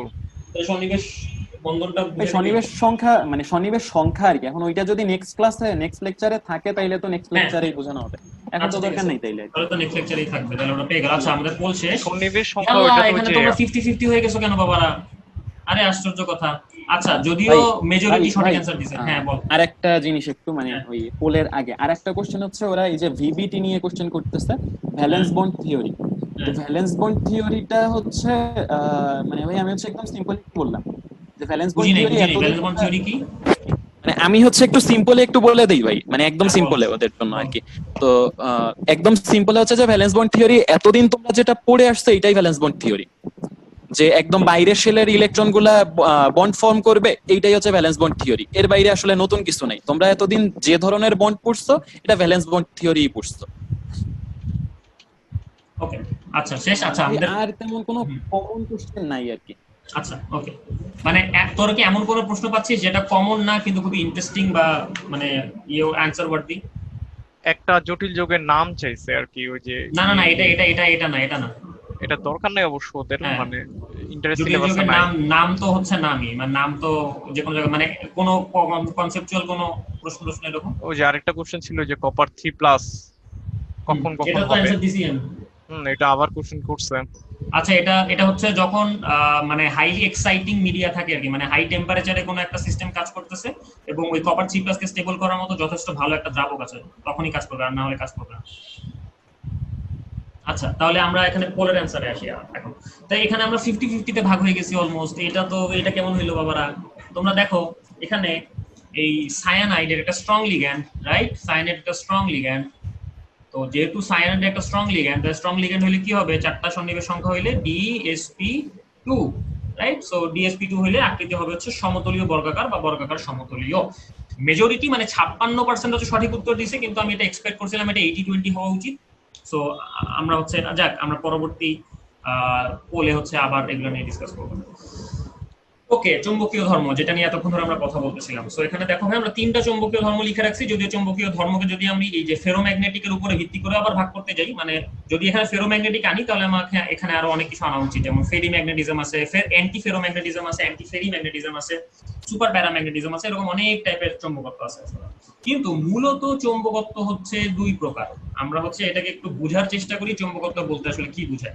সো এখানে একটা ক্লাসিক্যাল এটা কিন্তু কখনোই পিকচারাইজ করা যায় না, সো আমরা পিকচারাইজ করার চেষ্টা করব না। এখানে একটা ক্লাসিক্যাল মডেল আমরা মানে বোঝানোর সুবিধার্থে আমরা এখানে একটা ক্লাসিক্যাল মডেল দিছি, যে এটা হচ্ছে একটা পরমাণু নিউক্লিয়াস, এটা হচ্ছে একটা ইলেকট্রন, সেই ইলেকট্রনটা যে গোল গোল ঘুরতেছে, আসলে কিন্তু এটা গোল গোল ঘুরতেছে না। ইলেকট্রন হচ্ছে মানে বিভিন্ন কোয়ান্টাম স্টেটে থাকে আর কি। সো এটা কখনোই এইভাবে মনে করবো না যে ইলেকট্রন গোল গোল ঘুরতেছে। কিন্তু যেটা সত্য কথা সেটা হচ্ছে এই ইলেকট্রনটা একটা টাইনি ম্যাগনেটের মতো আচরণ করে। ওকে, কিন্তু ঘটনা হইতেছে যে এই টাইনি ম্যাগনেটটা, মনে করি যে এই ম্যাগনেটটার উপরে কোনো চৌম্বক ক্ষেত্র নাই, তার মানে ম্যাগনেটটা যে কোনো জায়গাতেই থাকতে পারে, রাইট? সে এইভাবে থাকলো, এখানে থাকলো, রাইট? সে ম্যাগনেটটা যে কোনো জায়গাতে থাকতে পারে। কিন্তু আমি যদি বাইরে থেকে একটা ম্যাগনেটিক ফিল্ড দিয়ে দিই, মনে করি যে এখানে একটা নর্থ আছে, এখানে একটা সাউথ আছে, তখন কিন্তু সে এই জায়গাটাতে ফিক্সড হয়ে গেল। এই জায়গাটা সে ফিক্সড হয়ে গেল, কারণ নর্থ সাউথকে আকর্ষণ করে, সাউথ নর্থকে আকর্ষণ করে। আমি যদি এখন এই ম্যাগনেটটাকে 180 ডিগ্রি ফ্লিপ করে এইভাবে নিয়ে যাই, রাইট, এভাবে নিয়ে যাই, এখানে নর্থ এখানে সাউথ, তাহলে কিন্তু আমার শক্তি সাপ্লাই করতে হবে, রাইট, আমার এনার্জি সাপ্লাই করতে হবে। এখন আমি যদি এটাকে 180 ডিগ্রি না ঘুরে আমি 90 ডিগ্রি ঘুরাইলাম, তাহলেও আমার শক্তি সাপ্লাই করতে হবে, কিন্তু সেই শক্তিটা আমার কম সাপ্লাই করতে হবে। তাহলে আমি হচ্ছে এখান থেকে আসলে মোটামুটি একটা আইডিয়া পাচ্ছি যে আমি একটা ম্যাগনেট যদি চিন্তা করি, সেই ম্যাগনেটটাকে আমি একটা ম্যাগনেটিক ফিল্ডে যে কোনো ওরিয়েন্টেশনেই রাখতে পারবো, শুধুমাত্র আমার শক্তি চেঞ্জ করতে হবে। আমি শক্তি কম দিলে সে একভাবে থাকবে, শক্তি বেশি দিলে সে আরেকভাবে থাকবে। আমি যে কোনো পরিমাণ শক্তি এটাকে দিতে পারি। কিন্তু ঝামেলা যেটা হয় ইলেকট্রনের জন্য, এই ম্যাগনেট গুলো হচ্ছে quantum magnet, right, quantized magnet. তাহলে এই ম্যাগনেট গুলা একটা নির্দিষ্ট দিক মেনে চলে, মানে আমি যদি এদেরকে একটা ম্যাগনেটিক ফিল্ডের মধ্যে রাখি, এই ম্যাগনেট গুলা হয় এইভাবে থাকে অথবা এইভাবে থাকে। খেয়াল করি কিন্তু একদম 0 ডিগ্রি আর 180 ডিগ্রিতে কিন্তু অ্যালাইন থাকে না, হয় এইভাবে থাকে না হলে এইভাবে থাকে। সো এই যে আমরা দুই রকমের ওরিয়েন্টেশন দেখতেছি, এই জন্যই আমরা বলি এই ইলেকট্রন ম্যাগনেট গুলো হচ্ছে কোয়ান্টাম ম্যাগনেট, মানে ওরা যে কোনো ডিরেকশনে অবস্থান করতে পারে না, তাদের এনার্জি এমন ভাবেই সিলেক্ট করা হয় যাতে করে সে হয় এইভাবে থাকবে না হলে সে এভাবে থাকবে। তো এখন আসি, এই যেহেতু আমরা ইলেকট্রনের দুই ধরনের ম্যাগনেটিক মোমেন্ট দেখতেছি, তাহলে যদি একটা অরবিটালে এরকম দুইটা ইলেকট্রন থাকে, তাহলে তারা একে অপরের ম্যাগনেটিক ইফেক্টকে ক্যান্সেল আউট করে দেয়। তার মানে যদি দুইটা ইলেকট্রন থাকে তাহলে ম্যাগনেটিক ইফেক্ট ক্যান্সেল আউট হয়ে যায়। ক্যান্সেল আউট হয়ে গেলে সেখানে নিট কোনো ম্যাগনেটিক মোমেন্ট আসলে পাওয়া যায় না, সো তখন সেই পদার্থটাকে আমরা বলি হচ্ছে ডায়াম্যাগনেটিক পদার্থ। আর যদি সেখানে কোনো সিঙ্গেল ইলেকট্রন থাকে, তখন ওই সিঙ্গেল ইলেকট্রনটার ম্যাগনেটিক প্রপার্টি বেঁচে থাকে, তার মানে বাইরে থেকে আমি যদি এক শক্তিশালী ম্যাগনেট অ্যাপ্লাই করি, তখন সে তার সাথে ইন্টারঅ্যাকশন করে। তো যখন সে ইন্টারঅ্যাকশন করে তখন সেটাকে আমরা বলি হচ্ছে প্যারাম্যাগনেটিক পদার্থ। আচ্ছা, এখন তাহলে ফেরোম্যাগনেটিক কাকে বলে? কোন একটা প্যারাম্যাগনেটিক পদার্থের যে এই ম্যাগনেট গুলো আছে, তারা যদি আপনা আপনি অ্যালাইন হয়ে চুম্বকত্ব প্রদর্শন করতে পারে, তার মানে এখানে হচ্ছে কাহিনী আছে, এখানে হচ্ছে আপনা আপনি বা স্বতঃস্ফূর্তভাবে অ্যালাইন হইতে হবে। যদি তারা স্বতঃস্ফূর্তভাবে অ্যালাইন হইতে পারে, তখন সেটাকে বলা হয় ফেরোম্যাগনেটিক পদার্থ। আমাদের জানাশোনা ফেরোম্যাগনেটিক পদার্থ একটা আছে, যেমন আয়রন একটা ফেরোম্যাগনেটিক পদার্থ, তারপর নিকেল ফেরোম্যাগনেটিক পদার্থ, তারপর ফেরাসোফেরিক অক্সাইড ফেরোম্যাগনেটিক পদার্থ। সো এরা সবাই হচ্ছে ফেরোম্যাগনেটিক পদার্থ। কিন্তু আমাদের মাথায় রাখতে হবে ফেরোম্যাগনেটিক পদার্থ আসলে এক ধরনের প্যারাম্যাগনেটিক পদার্থ। আর প্যারাম্যাগনেটিক পদার্থ কারা? যাদের সিঙ্গেল ইলেকট্রন থাকে, রাইট, আনপেয়ার্ড ইলেকট্রন থাকে। মনে করি 4টা আনপেয়ার্ড ইলেকট্রন আছে, এটা প্যারাম্যাগনেটিক পদার্থ। একটা আনপেয়ার্ড ইলেকট্রন আছে, এটাও প্যারাম্যাগনেটিক পদার্থ। কিন্তু এটার প্যারাম্যাগনেটিজম আর এটার প্যারাম্যাগনেটিজম আসলে সেম না। আবার যদি আমি এভাবে চিন্তা করি, এটাকে কি ফেরোম্যাগনেটিকে বা এটাকে ফেরোম্যাগনেটিকে পরিবর্তন করা পসিবল কিনা, সেটাও আসলে এটার উপরেই ডিপেন্ড করে। তো আশা করি ম্যাগনেটিজম সম্পর্কে আইডিয়াটা বুঝছি। এখন আমরা ভিবিটি অনুযায়ী ম্যাগনেটিজম দিয়ে কিভাবে কাহিনীকলাপ করা যায় সেটা একটু দেখবো আর কি। সো এখানে আমরা একটু দেখি, যেখানে একটা দুর্বল লিগ্যান্ড ছিল, রাইট। সো দুর্বল লিগ্যান্ডরা যেটা করে, দুর্বল লিগ্যান্ডরা হচ্ছে ইলেকট্রনকে পেয়ার্ড আপ করতে পারে না। সো যার কারণে দুর্বল লিগ্যান্ড ওয়ালা যে পদার্থগুলো আছে, তারা বেশিরভাগই হয় হচ্ছে প্যারাম্যাগনেটিক। ওকে, প্যারাম্যাগনেটিক। আচ্ছা, তাহলে এদের সম্পর্ক কি হবে? sp3d2, এটা তো আমরা বুঝি। আচ্ছা, এখানে আসি K4Fe6। এখানে যে স্ট্রং লিগ্যান্ড আছে, স্ট্রং লিগ্যান্ড গুলো হচ্ছে ইলেকট্রনকে পেয়ার্ড আপ করতে পারে, তার মানে এদের প্যারাম্যাগনেটিজম হচ্ছে কম হয়। এখন খেয়াল করি, এখানে যেমন এটা ডায়াম্যাগনেটিক হয়ে গেছে, এটা তো আমরা বুঝছি কারণ উদাহরণটাই আমরা এমনি নিছি। এখন যদি মনে করি উদাহরণটা এরকম হইতো, Fe2+ দিয়ে আমরা উদাহরণ দিতাম, হ্যাঁ, Fe3+ দিয়ে যদি আমরা উদাহরণটা দিতাম, তখন কিন্তু ডি অরবিটালে 5টা ইলেকট্রন ছিল, রাইট। ডি অরবিটালে 1টা 2টা 3টা 4টা 5টা ইলেকট্রন ছিল ডি অরবিটালে। সো যদি 5টা ইলেকট্রন থাকে ডি অরবিটালে, তাহলে এখন যদি আমরা এই স্ট্রং লিগ্যান্ড রাখি এবং ইলেকট্রন পেয়ার্ড আপ করি, তাহলে পেয়ার্ড আপ করলে আমরা কিভাবে করতে পারবো দেখি একটু। ইলেকট্রন পেয়ার আপ করলে আমরা 1 2 3 4 5 এভাবে করতে পারবো। স্টিল নাও কিন্তু এখানে একটা সিঙ্গেল ইলেকট্রন রয়ে গেছে, তার মানে এটা কিন্তু প্যারাম্যাগনেটিক। কিন্তু আমরা একটু আগেই বলছি যে এই প্যারাম্যাগনেটিজম আর এই প্যারাম্যাগনেটিজম আসলে সেম না, তার মানে স্টিল নাও আমি হচ্ছে ভিভিটি দিয়ে যদি ম্যাগনেটিজম বের করতে পারি, তাহলে আমি সংকরায়ন সম্পর্কে একটা আইডিয়া দিতে পারবো। কিন্তু পরবর্তী প্রশ্ন হচ্ছে, ভাইয়া দুর্বল লিগ্যান্ড হইলে কেন প্যারাম্যাগনেটিজম বেশি থাকে, আর সবল লিগ্যান্ড হইলে কেন প্যারাম্যাগনেটিজম কম থাকে? এইটা কিন্তু ভাইয়া ভিভিটি বলতে পারে না, এটা যোজ্যতা বন্ধন তত্ত্ব কোনোভাবেই বলতে পারে না। এর জন্য আমাদের থিওরি চেঞ্জ করতে হয়। সো আমরা এখন সেই থিওরিটা নিয়ে হালকা পাতলা আলোচনা করবো। আমরা আমাদের ক্লাসের একেবারে শেষের দিকে চলে আসছি যদিও। সো এখন আমরা একটু দৌড় মারবো জটিল রঙিন যৌগ গঠন, জটিল যৌগের জটিল পদার্থ আয়নগুলোর রঙিন যৌগ গঠন। সো এখানে আমরা দেখতে পাচ্ছি একটা স্কিম, যে স্কিমে হচ্ছে টাইটেনিয়াম 3+ এর রং কিরকম, এটা নিয়ে আমরা একটু কথা বলবো আর কি। তারপরে ভ্যানাডিয়ামের বিভিন্ন অক্সিডেশন স্টেটের রং কিরকম। কি ফেরোম্যাগনেটিক? ভাই আয়রন ফেরোম্যাগনেটিক নাকি প্যারাম্যাগনেটিক? ফেরোম্যাগনেটিক মানে হচ্ছে কোশ্চেন দেখে আমি কনফিউজ হয়ে গেছি আর কি। না প্যারাম্যাগনেটিক তো অবশ্যই, কিন্তু যে প্যারাম্যাগনেটিজম গুলো হচ্ছে স্পন্টেনিয়াসলি ম্যাগনেটাইজ হইতে পারে তাদেরকে ফেরোম্যাগনেটিক বলে। আয়রন হচ্ছে এমন একটা বস্তু, আয়রনকে স্পন্টেনিয়াসলি ম্যাগনেটাইজ করা যায় না, এই জন্যই এরা হচ্ছে ওই কোশ্চেন করছে জাস্ট আয়রন মানে কিভাবে প্যারাম্যাগনেটিক, আমি নিজে একটু কনফিউজ হয়ে গেছি এই জন্য কথা বলতেছিলি। আচ্ছা সরি। হ্যাঁ। আচ্ছা ওকে, যাই হোক আমরা ক্লাসে ফেরত আসি। সো আমরা হচ্ছে এখানে টাইটেনিয়াম দেখতেছি, এখানে রং, এখানে আমরা সবাই দেখতেই পাচ্ছি বিভিন্ন রং। দেখ ম্যাঙ্গানিজ এখানে হচ্ছে আমি যদি জারণ মান পরিবর্তন করি তাহলে কালারের ইন্টেন্সিটি চেঞ্জ হয়ে গেল। ক্রোমিয়ামের জারণ মান পরিবর্তন করলে কালার চেঞ্জ হয়ে যায়। এখানে ম্যাঙ্গানিজের +4 স্টেটটা দেখানো হয় না, ম্যাঙ্গানিজের +4 স্টেটটা জেনারেলি ব্রাউন হয়। ওকে, সো এখানে তারপর আয়রন 2 এর কালার একরকম, আয়রন 3 এর কালার একরকম, কোবাল্টের কালার একরকম, মানে এক একটা জটিল আয়নের কালার অক্সিডেশন স্টেটের উপর ভিত্তি করে এক এক রকম হয়। কিন্তু কেন, why is that? তাহলে আমরা এখন আপাতত কালার থিওরি নিয়ে একটু কথা বলি। ওকে, সো আচ্ছা আমি কালার থিওরিতে যাওয়ার আগে আমি হচ্ছে এখানে জাস্ট একটু প্রাইমারি আইডিয়া দিই যে একটা বস্তু কখন কালারফুল দেখায়। যখন ওই বস্তুর উপরে দুই ভাবে, আমি একটু বলে রাখি, একটা বস্তুকে কালারফুল যখন দেখায়, আমি এখানে একটু কথা মিস করছি, একটা বস্তু যখন কালারফুল হয় তখন এটা দুই কারণে হইতে পারে। এক হয় সে নিজে থেকে কালার গ্লো করতেছে, যেমন সূর্য, ওকে, অথবা মনে করি কামারের দোকানে গেলে একদম উত্তপ্ত লোহা থাকে না, সাদা নীল লালচে হয়ে থাকে গরমের ঠেলায়, ওগুলো হচ্ছে আপনা আপনি কালার দেখাইতেছে, ওটাকে বলে রেডিয়েশন। ওকে, ওটাকে বলে রেডিয়েশন, তারা রেডিয়েট করতেছে, দৃশ্যমান অঞ্চলের আলো তারা রেডিয়েট করতেছে। আরেকটা হচ্ছে একটা বস্তুর উপরে যদি আমরা আলো ফেলি তখন সেই আলোর সাথে ইন্টারঅ্যাক্ট করে একটা কালার আমাকে দেখায়। যেমন আমি একটা এক্সাম্পল দিই, আমি যদি উত্তপ্ত লোহাকে, যেটা হচ্ছে একদম লালচে আলো দেখাচ্ছে, সেটাকে আমি যদি একদম কালো কুচকুচে একটা অন্ধকার ঘরে রেখে দেই, সেই ঘরের ভিতরে তাকালেও কিন্তু আমি লোহাটাকে দেখতে পারবো। কেন দেখতে পারবো? কারণ আলোটা লোহা নিজেই ছাড়তেছে। কিন্তু যদি আমি এইখানে মনে করি যে একটা গাজর, একটা ছোট্ট একটা গাজর, কমলা রঙের গাজর, ওটাকে আমি সেম রুমের ভিতরে নিয়ে যাই, আমি কিন্তু এই গাজরটাকে দেখতে পারবো না, কারণ সে গাজরটা কালার শোষণ করতে পারতেছে না, যার কারণে আমরা তাকে দেখতেও পারতেছি। সো আমরা এখানে যেই কালারফুল কথাটা নিয়ে কথা বলবো সেটা হচ্ছে এই শোষণটা। আমরা যখন গুণগত রসায়ন চ্যাপ্টারটা করব তখন ভাই আমরা ক্লিয়ার করে দেব ইনশাআল্লাহ যে কখন যে এই শোষণ বর্ণালীটা দেখা যায়, কখন বিকিরণ বর্ণালীটা দেখা যায়। আপাতত এটা নিয়ে কোনো প্রশ্ন করো না। সো এখানে আমরা দেখি আমরা শোষণ বর্ণালীর আইডিয়াটা কি। এখানে একটা কালার হুইল আমরা দেখতে পাচ্ছি, বেনিয়া সহকল একদম সাধারণভাবে ইয়ে করা হয়েছে, এটা হচ্ছে VIBGYOR, V B G Y U R, VIBGYOR. Okay, এখানে কমপ্লিমেন্টারি কালার বলে একটা কথা আছে, অর্থাৎ আমি আমার কোন একটা বস্তুর উপরে যদি এই 7টা কালার এসে বা 6টা কালার এসে আপতিত হয়, সে যদি একটা শোষণ করে, ধরলাম সে ভায়োলেট শোষণ করলো, তাহলে তাকে দেখা যাবে হচ্ছে ইয়েলো, মানে আমাদের কাছে বাকি যে লাইটগুলো আমাদের কাছে আসবে সেই লাইটগুলো আমার কাছে অ্যাপিয়ার করবে হচ্ছে ইয়েলো। যদি কোন একটা বস্তু ব্লু শোষণ করে তাহলে তাকে দেখা যাবে হচ্ছে অরেঞ্জ। সিমিলারলি যদি কোন একটা বস্তু অরেঞ্জ শোষণ করে তাহলে তাকে দেখা যাবে হচ্ছে ব্লু। সো এখানে যে এই জায়গাটাতে আমরা এটা দেখানোর চেষ্টা করছি যে ব্লু হলুদ শোষণ করলে তাকে দেখা যাবে হচ্ছে বেগুনি, নীল শোষণ করলে তাকে দেখা যাবে হচ্ছে কমলা। তার মানে গাজর যে কমলা রঙের দেখায় এটা আসলে নীল আলো শোষণ করার কারণে, একটু মাথায় রাখবেন। তারপরে লাল যদি শোষণ করে তাহলে তাকে দেখা যাবে হচ্ছে সবুজ। সো এই গেল হচ্ছে মোটামুটি কালারের আইডিয়া। এখন আমরা আসি যে এই কালারটা কেন দেখা যায়। সো কেলাস ক্ষেত্র তত্ত্ব বা সিএফটি এর একটা সাধারণ আইডিয়া এরকম অনেকটা। কেলাস ক্ষেত্র তত্ত্ব অনুসারে লিগ্যান্ড গুলা যেগুলো আছে, এই লিগ্যান্ড গুলা হচ্ছে পয়েন্ট চার্জ। এটা আমাদের একটু বুঝতে হবে, পয়েন্ট চার্জ। ওকে, অর্থাৎ তারা বিন্দু নেগেটিভ চার্জ আর কি, point negative charge to be exact, point negative charge.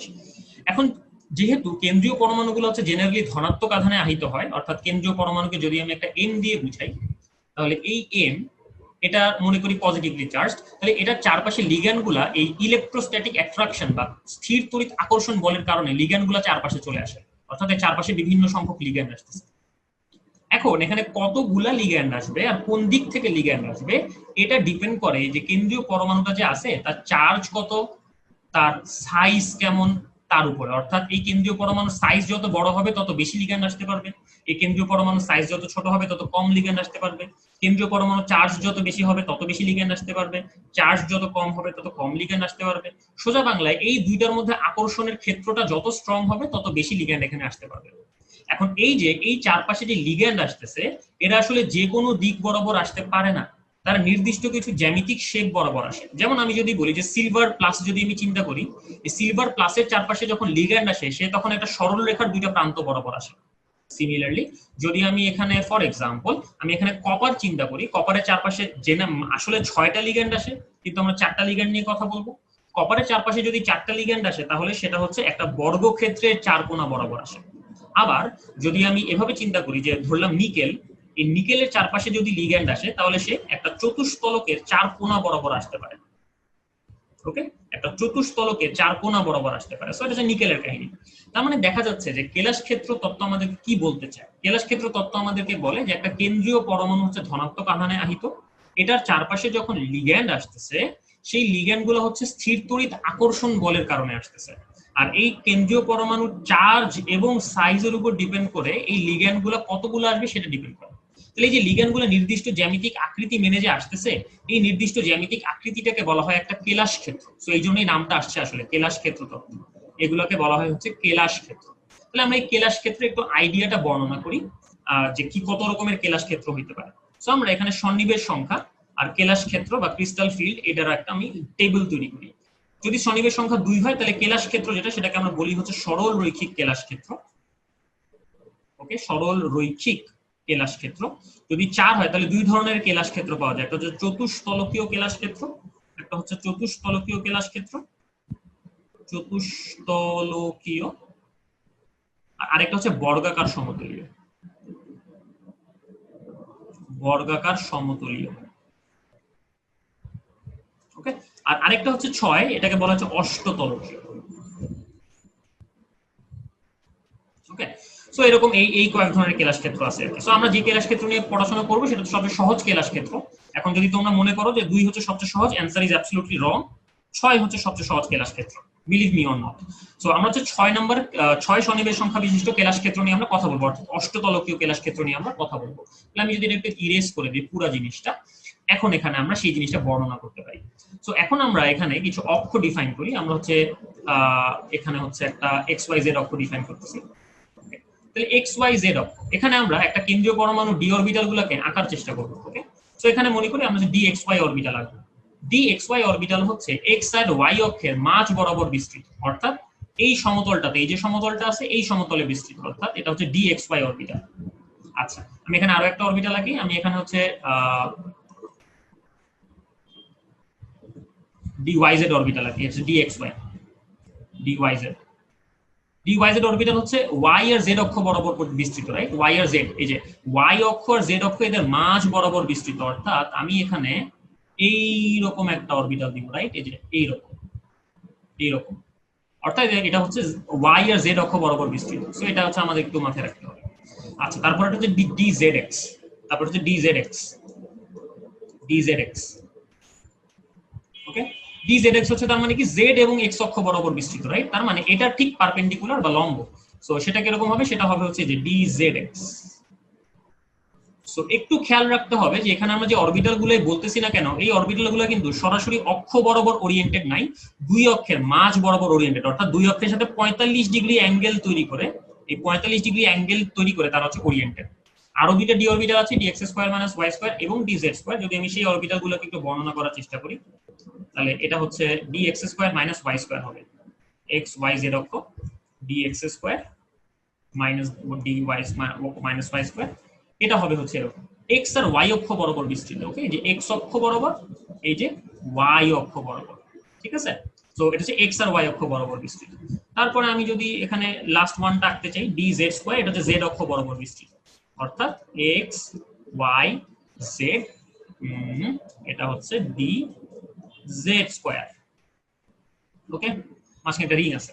So এটা হচ্ছে ডি জেড স্কয়ার অরবিটাল। তাহলে আমরা 5টা ডি অরবিটাল মোটামুটি দেখছি, এখানে আমরা আবার একটু পরে ফেরত আসবো।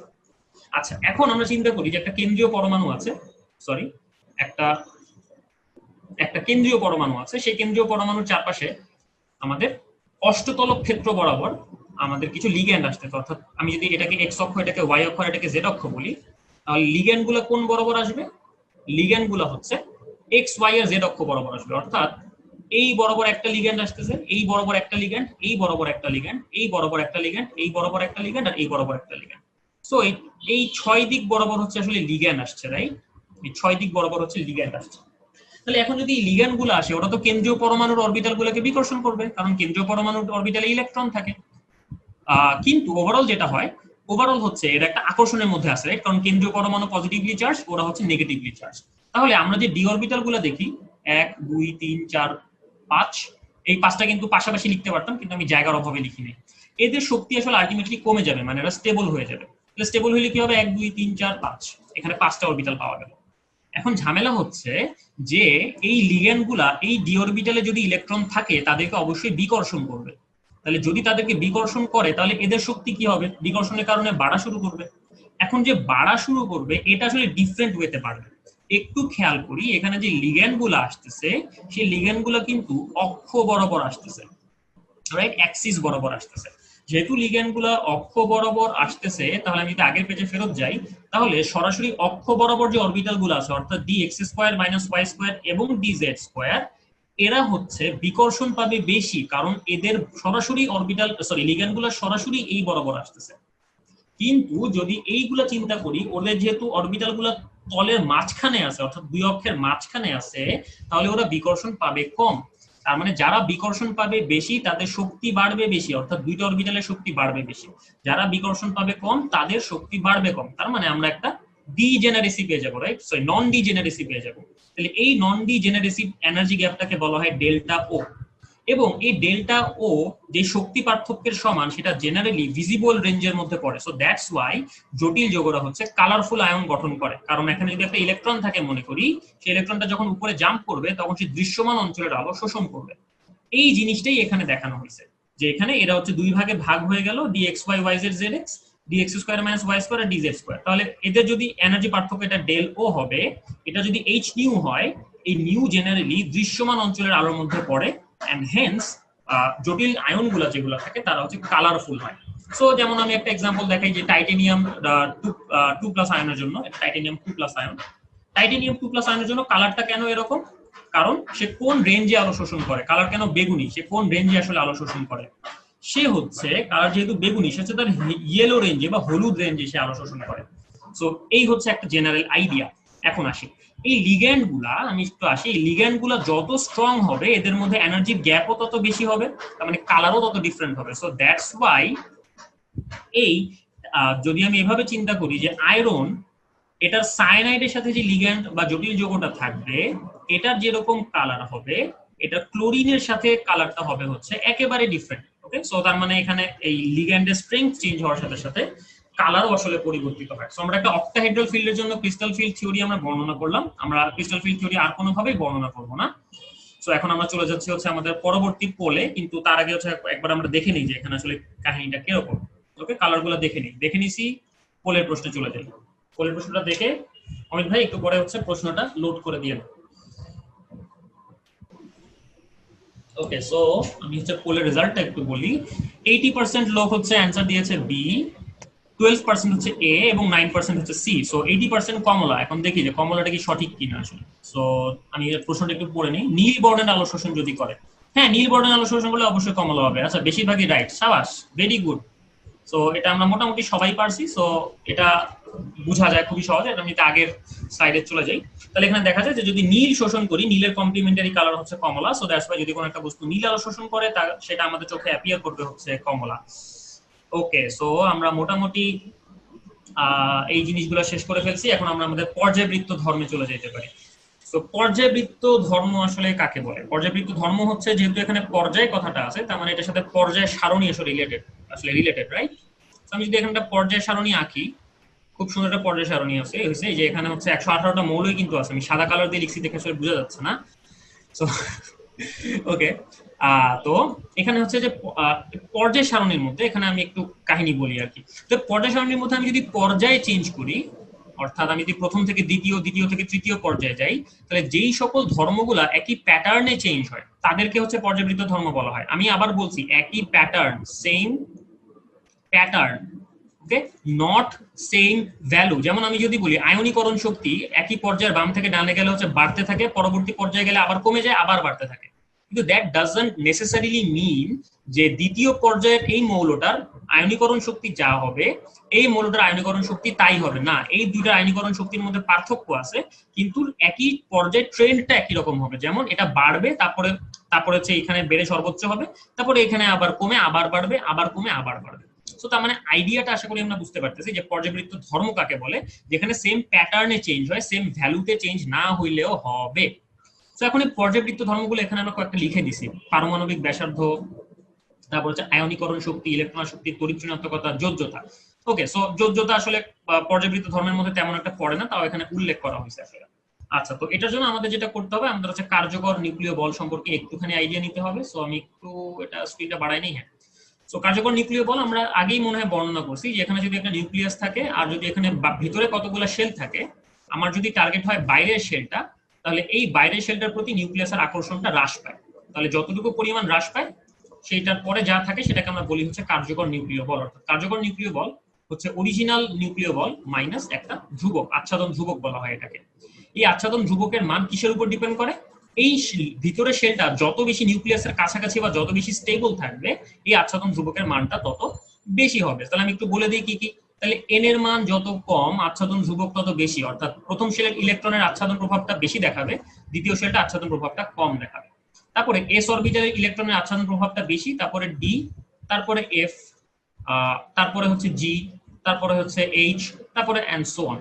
ওকে, তারপরে আসি যে ফিল্ড শেল যেটা, অর্থাৎ যদি কোনো একটা শেল পরিপূর্ণ হয় তার আচ্ছাদন প্রভাবটা হচ্ছে পার্শিয়ালি ফিল্ড বা আনফিল্ড শেলের চাইতে হচ্ছে বেশি হবে। অর্থাৎ যদি আমাদের একটা P6 শেল থাকে, এই P6 শেলের আচ্ছাদন প্রভাব হচ্ছে P2 থেকে বেশি হবে।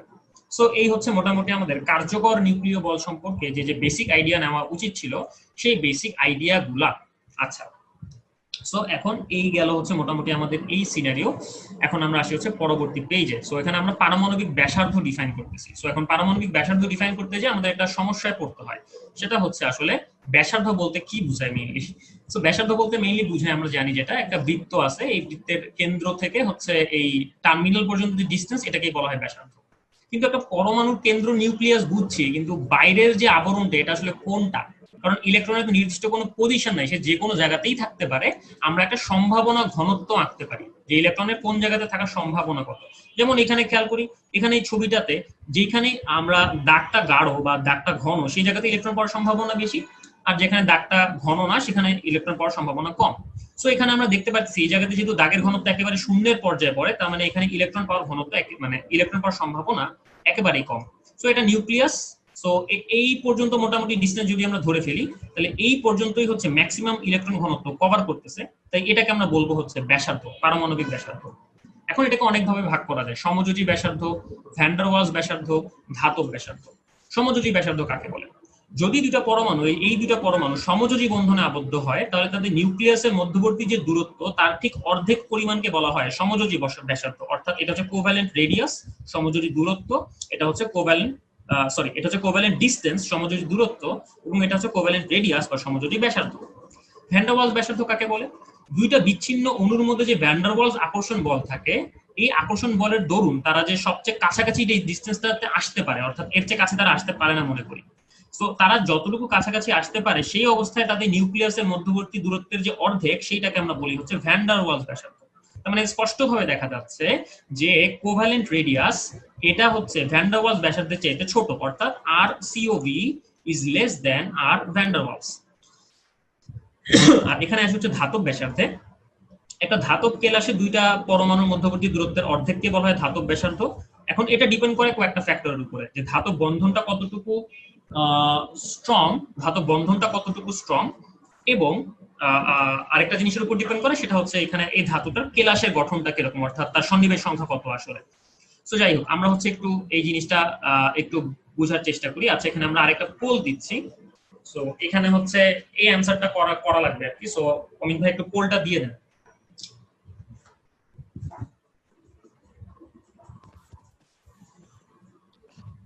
আরমান ভাই, হ্যাঁ ভাই শঙ্করায়ন অনুসারে শঙ্কর যৌগগুলোর যে আকৃতি, হ্যাঁ এটা তো পরবর্তীতে আরো ডিটেইলস এ বোঝানো হবে না ওদের? হ্যাঁ হ্যাঁ, এটা পরবর্তী লেকচার, ঠিক আছে এটা ভাই, পরবর্তী মানে লেকচারে। হ্যাঁ, এটা ওদের এখন লাগবে না। আকার নিয়ে আসতেছে, এইটাই বলে আকার নিয়ে কোশ্চেন করতেছে আর কি। হ্যাঁ, পরবর্তী লেকচার, এটা পরবর্তী লেকচার, রাসায়নিক বন্ধন।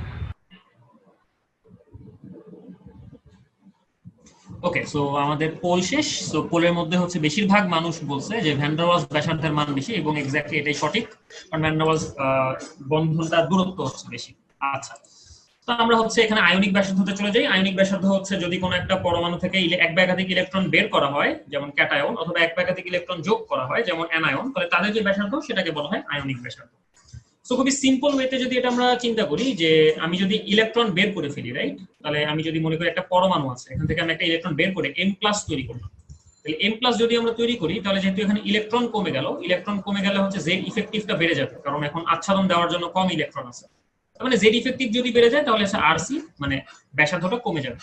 সিমিলারলি যদি আমি এখানে একটা ইলেকট্রন যোগ করে অ্যানায়ন তৈরি করি, তাহলে অ্যানায়ন তৈরি করলে হচ্ছে যেহেতু একটা ইলেকট্রন আসলো, তার মানে আচ্ছাদন প্রভাব বেড়ে গেল, আর আচ্ছাদন প্রভাব বেড়ে গেলে হচ্ছে আমাদের ব্যাসার্ধ বেড়ে যাওয়া উচিত। তার মানে সাধারণ আইডিয়া হচ্ছে এটা যে অ্যানায়নের ব্যাসার্ধ সবচেয়ে বেশি, তারপর হচ্ছে পরমাণুর ব্যাসার্ধ, তারপর হচ্ছে ক্যাটায়নের ব্যাসার্ধ। সো এখানে আমরা এই জিনিসটাই আসলে দেখানোর চেষ্টা করছি। সো আমরা হচ্ছে একটু যদি পরবর্তী পেজে চলে যাই, এখানে হচ্ছে আমরা আরেকটা পোল দিছি আর কি। সো এই জিনিসটা হচ্ছে অমিত ভাই একটু ছেড়ে দিলেন।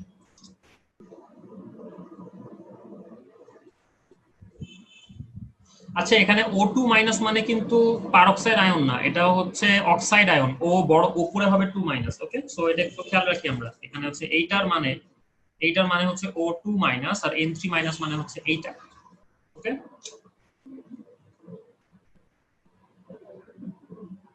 আচ্ছা, সো এখানে বেশিরভাগ অ্যানসার হচ্ছে এ আসছে। ওকে, সো এ তে কি বলা হচ্ছে, প্রথমে একটা ক্যাটায়ন আছে, এই ক্যাটায়নটা সবচেয়ে ছোট হওয়া উচিত। এখানে হচ্ছে অ্যানায়ন আছে, রাইট, এই অ্যানায়নগুলোর হচ্ছে চার্জ বাড়তেছে, যেমন এটা N3 মাইনাস, এটা -2, এটা হচ্ছে -1। সো যেহেতু এখানে নাম্বার অফ ইলেকট্রনসও বেশি, এটা ব্যাসার্ধও বেশি হবে, so answer is yes, answer হচ্ছে এ।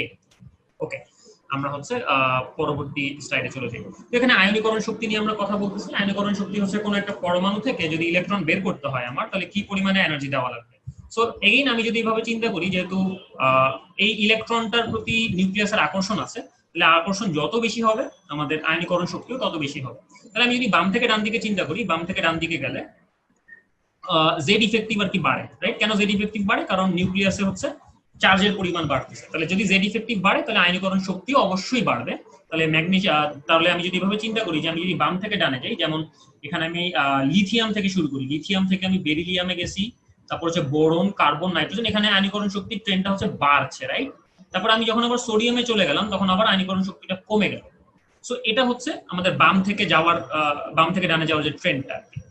উপর থেকে নিচে গেলে যেটা হয়, যেহেতু নতুন নতুন শেল যুক্ত হয়, নতুন শেল যুক্ত হলে হচ্ছে জেড ইফেক্টিভটা কমতে থাকে। তার মানে বাইরের ইলেকট্রনটার প্রতি আকর্ষণও নিউক্লিয়াসের কমতে থাকে। তখন উপর থেকে নিচে গেলে যেটা হয়, উপর থেকে নিচে গেলে হচ্ছে আয়নীকরণ শক্তিটা কমতে থাকে। অর্থাৎ এইখানে লিথিয়ামের চাইতে সোডিয়ামের আয়নীকরণ শক্তিটা কম হবে। কিন্তু যদি আমি এইভাবে চিন্তা করি যে আচ্ছা, একটা পরমাণুর প্রথম ইলেকট্রন আমি বের করলাম, এটাকে বলা হয় হচ্ছে প্রথম আয়নীকরণ শক্তি। ওখান থেকে আরো একটা ইলেকট্রন বের করলে দ্বিতীয় আয়নীকরণ শক্তি। যেহেতু এটা অলরেডি পজিটিভ, তাহলে আরো একটা ইলেকট্রন বের করতে আমার আরো বেশি শক্তি দেওয়া লাগবে। সো দ্যাটস ওয়াই সবসময় প্রথম আয়নীকরণ শক্তির চাইতে দ্বিতীয় আয়নীকরণ শক্তির মানটা বেশি হবে। আচ্ছা, সো এখানে আমরা আরেকটা পোলে আসছি, এটা একটু দেখা উচিত।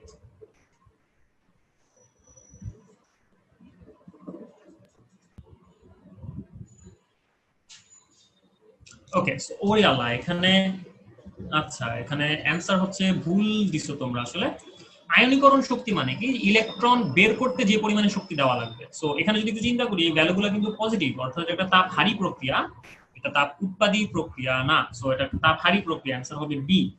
যাই হোক, সো আমরা হচ্ছে আবার সামনে এগিয়ে। সো আয়নীকরণ শক্তির এখানে আমরা হচ্ছে এখানে আইডিয়াগুলো বর্ণনা করছি যে পারমাণবিক আকার বৃদ্ধির সাথে সাথে আয়নীকরণ শক্তি হ্রাস পায়, কারণ পারমাণবিক আকার বৃদ্ধি পাইলে ভিতরের শেলে ইলেকট্রন বাড়ে। সো দ্যাটস ওয়াই নিউক্লিয়াসের আকর্ষণ ক্ষমতা কমে যায়, আয়নীকরণ শক্তি হচ্ছে কমে যায়। নিউক্লিয়াসের আধান বাড়লে নিউক্লিয়াসের আকর্ষণ ক্ষমতা বেড়ে যায়, সো আয়নীকরণ শক্তির মান বাড়ে। পূর্ণ বা অর্ধপূর্ণ অরবিটাল যেগুলো আছে, তারা বেশি স্থিতিশীল হয়, তারা হচ্ছে নিউক্লিয়াসকে তারা হচ্ছে খুব বেশি স্থিতিশীল হয়, তাদের থেকে ইলেকট্রন বের করতে কষ্ট হয়, সো আয়নীকরণ শক্তি হচ্ছে বেড়ে যায়। সো এই জিনিসটাকে আমরা হচ্ছে এখানে দেখানোর চেষ্টা করছি। আসলে বেরিলিয়াম আর বোরন, এটা হচ্ছে ডানে অবস্থিত, এটা হচ্ছে বামে অবস্থিত। সো আমাদের স্বাভাবিকভাবে বোরনের আয়নীকরণ শক্তি বেশি হওয়া উচিত, কিন্তু এখানে যেটা হয়, এখানে 2s অরবিটাল আর এখানে হচ্ছে 2p অরবিটাল। সো যেহেতু 2p অরবিটালটা এখানে 2s যারা আচ্ছাদিত, রাইট, এটা হচ্ছে আচ্ছাদন করে রাখছে, আচ্ছাদিত, এটা আচ্ছাদন করে রাখছে 2p অরবিটালকে। সো যেহেতু 2p অরবিটালকে এখানে 2s অরবিটাল আচ্ছাদন করে রাখছে, সো এখানে 2p অরবিটাল থেকে ইলেকট্রন বের করতে আমার কম শক্তি প্রয়োজন। সো দ্যাটস ওয়াই এখানে যদিও বোরনের আয়নীকরণ শক্তি বেশি হওয়ার কথা, কিন্তু এখানে বেরিলিয়ামের আয়নীকরণ শক্তি বেশি। তারপরে আসি যে নাইট্রোজেন, অক্সিজেন। নাইট্রোজেনের P3 কনফিগারেশন আর অক্সিজেনের হচ্ছে P4 কনফিগারেশন। P3 কনফিগারেশন হচ্ছে অর্ধপূর্ণ, বেশি স্টেবল। তার মানে এই P3 কনফিগারেশন থেকে ইলেকট্রন বের করতে আমার বেশি শক্তি প্রয়োজন। তাই যদিও বা অক্সিজেনের ইলেকট্রন আয়নীকরণ শক্তি বেশি হওয়ার কথা, কিন্তু নাইট্রোজেনের ইলেকট্রন আসক্তি আসলে বেশি। সো এই সেম কাহিনী এখানেও প্রযোজ্য। সো এই কয়েকটা হচ্ছে খুবই important case for HSC and for admission test দুইটার জন্য। তারপরে হচ্ছে ইলেকট্রন আসক্তি। এই আইডিয়াটা ঠিক উল্টা, অর্থাৎ আয়নীকরণ শক্তি যেমন একটা পরমাণুর একটা ইলেকট্রন বের করতে যে পরিমাণে শক্তি লাগে, এটা হচ্ছে একটা ইলেকট্রনকে যদি আমি বাইরে থেকে যোগ করি তাহলে যে পরিমাণে এনার্জির চেঞ্জ হয়। সো যদি ক্লোরিনের মধ্যে আমরা একটা ইলেকট্রন দেই তাহলে যে 348 কিলোজুল এনার্জি শক্তি বের হতে আসে। সো দ্যাটস ওয়াই আমরা বলতেছি এটা ইলেকট্রন আসক্তি হচ্ছে -348 কিলোজুল পার মোল। কিন্তু যদি আমি এভাবে চিন্তা করি যে অক্সিজেন এটা প্রথম আয়নীকরণ শক্তি নেগেটিভ, কিন্তু আমি যদি আরো একটা অক্সিজেন এখানে যোগ করি তাহলে এটা আয়নীকরণ শক্তি হয়ে যাবে পজিটিভ। কেন? কারণ প্রথম ইলেকট্রনটা দেওয়ার পরে সে আসলে আর ইলেকট্রন নিতে যাচ্ছে না, তাহলে আমি যদি জোর করে আরো একটা ইলেকট্রন তাকে দিতে চাই তখন আমার শক্তি বাইরে থেকে সাপ্লাই করতে হবে। সো এই হচ্ছে আমাদের ইলেকট্রন আসক্তির আইডিয়া। এটাও একদম সেম ভাবে চেঞ্জ হয়, অর্থাৎ কার্যকর নিউক্লিয় বল বাড়লে এটা বাড়ে, কার্যকর নিউক্লিয় বল কমলে এটা কমে। সো এখানে ইলেকট্রন আসক্তি হচ্ছে এইভাবে পরিবর্তিত হয়, অর্থাৎ পারমাণবিক সংখ্যা যদি একই পর্যায়ে বাড়ে তাহলে ইলেকট্রন আসক্তি হচ্ছে বাড়তে থাকে, তারপরে আবার কমে যায়, তারপরে আবার বাড়তে থাকে, তারপরে আবার কমে যায়। সো এটা হচ্ছে আমাদের মোটামুটি আইডিয়া। কিন্তু এখানে একটা এক্সেপশন আছে, সেটা হচ্ছে হ্যালোজেন গ্রুপের ক্ষেত্রে। আমাদের যেহেতু উপর থেকে নিচে গেলে ইলেকট্রন আসক্তি কমার কথা, কিন্তু ক্লোরিনের হচ্ছে ফ্লোরিনের চাইতে বেশি। কেন এটা হয়? কারণ ফ্লোরিন হচ্ছে সাইজ এক্সট্রিমলি ছোট। সো এখানে যদি আমরা একটা এক্সট্রা ইলেকট্রন নিয়ে আসি সেই ক্ষেত্রে বিকর্ষণটা অনেক বেশি হয়। সো দ্যাটস ওয়াই ফ্লোরিন বাইরের ইলেকট্রনকে ক্লোরিনের মতো আকর্ষণ করতে পারে না। সো দ্যাটস ওয়াই যেটা হয় এখানে এই ঘটনাটা আসলে ঘটে। ওকে, তারপরে হচ্ছে এইখানে আরেকটা প্রশ্ন আছে। সো এই প্রশ্নটা আপনারা অ্যানসার করেন।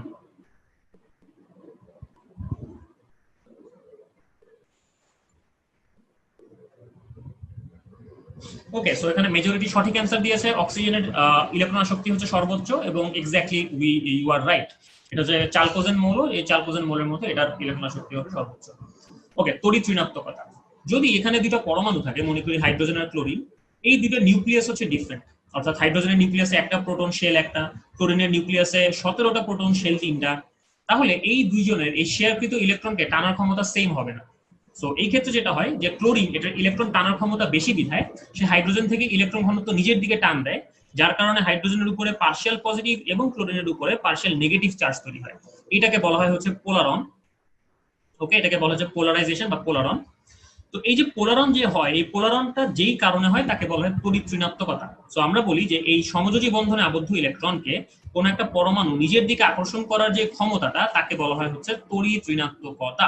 সো এগেইন, যত এফেক্টিভ নিউক্লিয়ার চার্জ বা জেড ইফেক্টিভ যত বেশি হবে, তড়িৎ ঋণাত্মকতাও তত বেশি হবে। সো এখানে আমরা একটা চার্ট দেখাইছি যে বাম থেকে ডানে গেলে তড়িৎ ঋণাত্মকতা হচ্ছে বাড়ছে, আবার যদি আমি নিচে যাই তাহলে তড়িৎ ঋণাত্মকতা কমা শুরু করছে, রাইট? কমা শুরু করছে। সো এই হচ্ছে মোটামুটি আমাদের এই জায়গাটার আইডিয়া। আচ্ছা, তারপরে আসি এখানে আমরা হচ্ছে বাম থেকে ডানে গেলে কি হয় এটা আমরা একবার দেখাই দিলাম যে বাম থেকে ডানে গেলে আয়নীকরণ শক্তি হচ্ছে বাড়বে, অধাতব ধর্ম এই সবগুলো জিনিসপত্র বাড়বে, আবার কমবে হচ্ছে এগুলা। ওকে, সো এইটা এটা হচ্ছে আমরা এতক্ষণ ধরে বর্ণনা করছি। সো এটা যখন আমরা পিডিএফটা হাতে পাবো তখন হচ্ছে এটা আমরা একবার দেখে নিব, এটা আমরা এতক্ষণ ধরে পুরোপুরি বর্ণনা করছি। ওকে, তারপরে হচ্ছে এখানে একই গ্রুপ বরাবর যদি উপর থেকে নিচে যাওয়া যায় তাহলে কোন জিনিসগুলো বাড়বে কোন জিনিসগুলো কমবে এটা নিয়ে আমরা এতক্ষণ ধরে কথা বললাম। সো এটা আমরা পিডিএফটা দেখে নিতে পারবো। এখন আসি, এখানে যেমন জেননের কিছু যৌগ আছে, যেমন xenon difluoride, xenon টেট্রাফ্লোরাইড, xenon hexafluoride, এদের কিছু সংকরায়ন বলা আছে।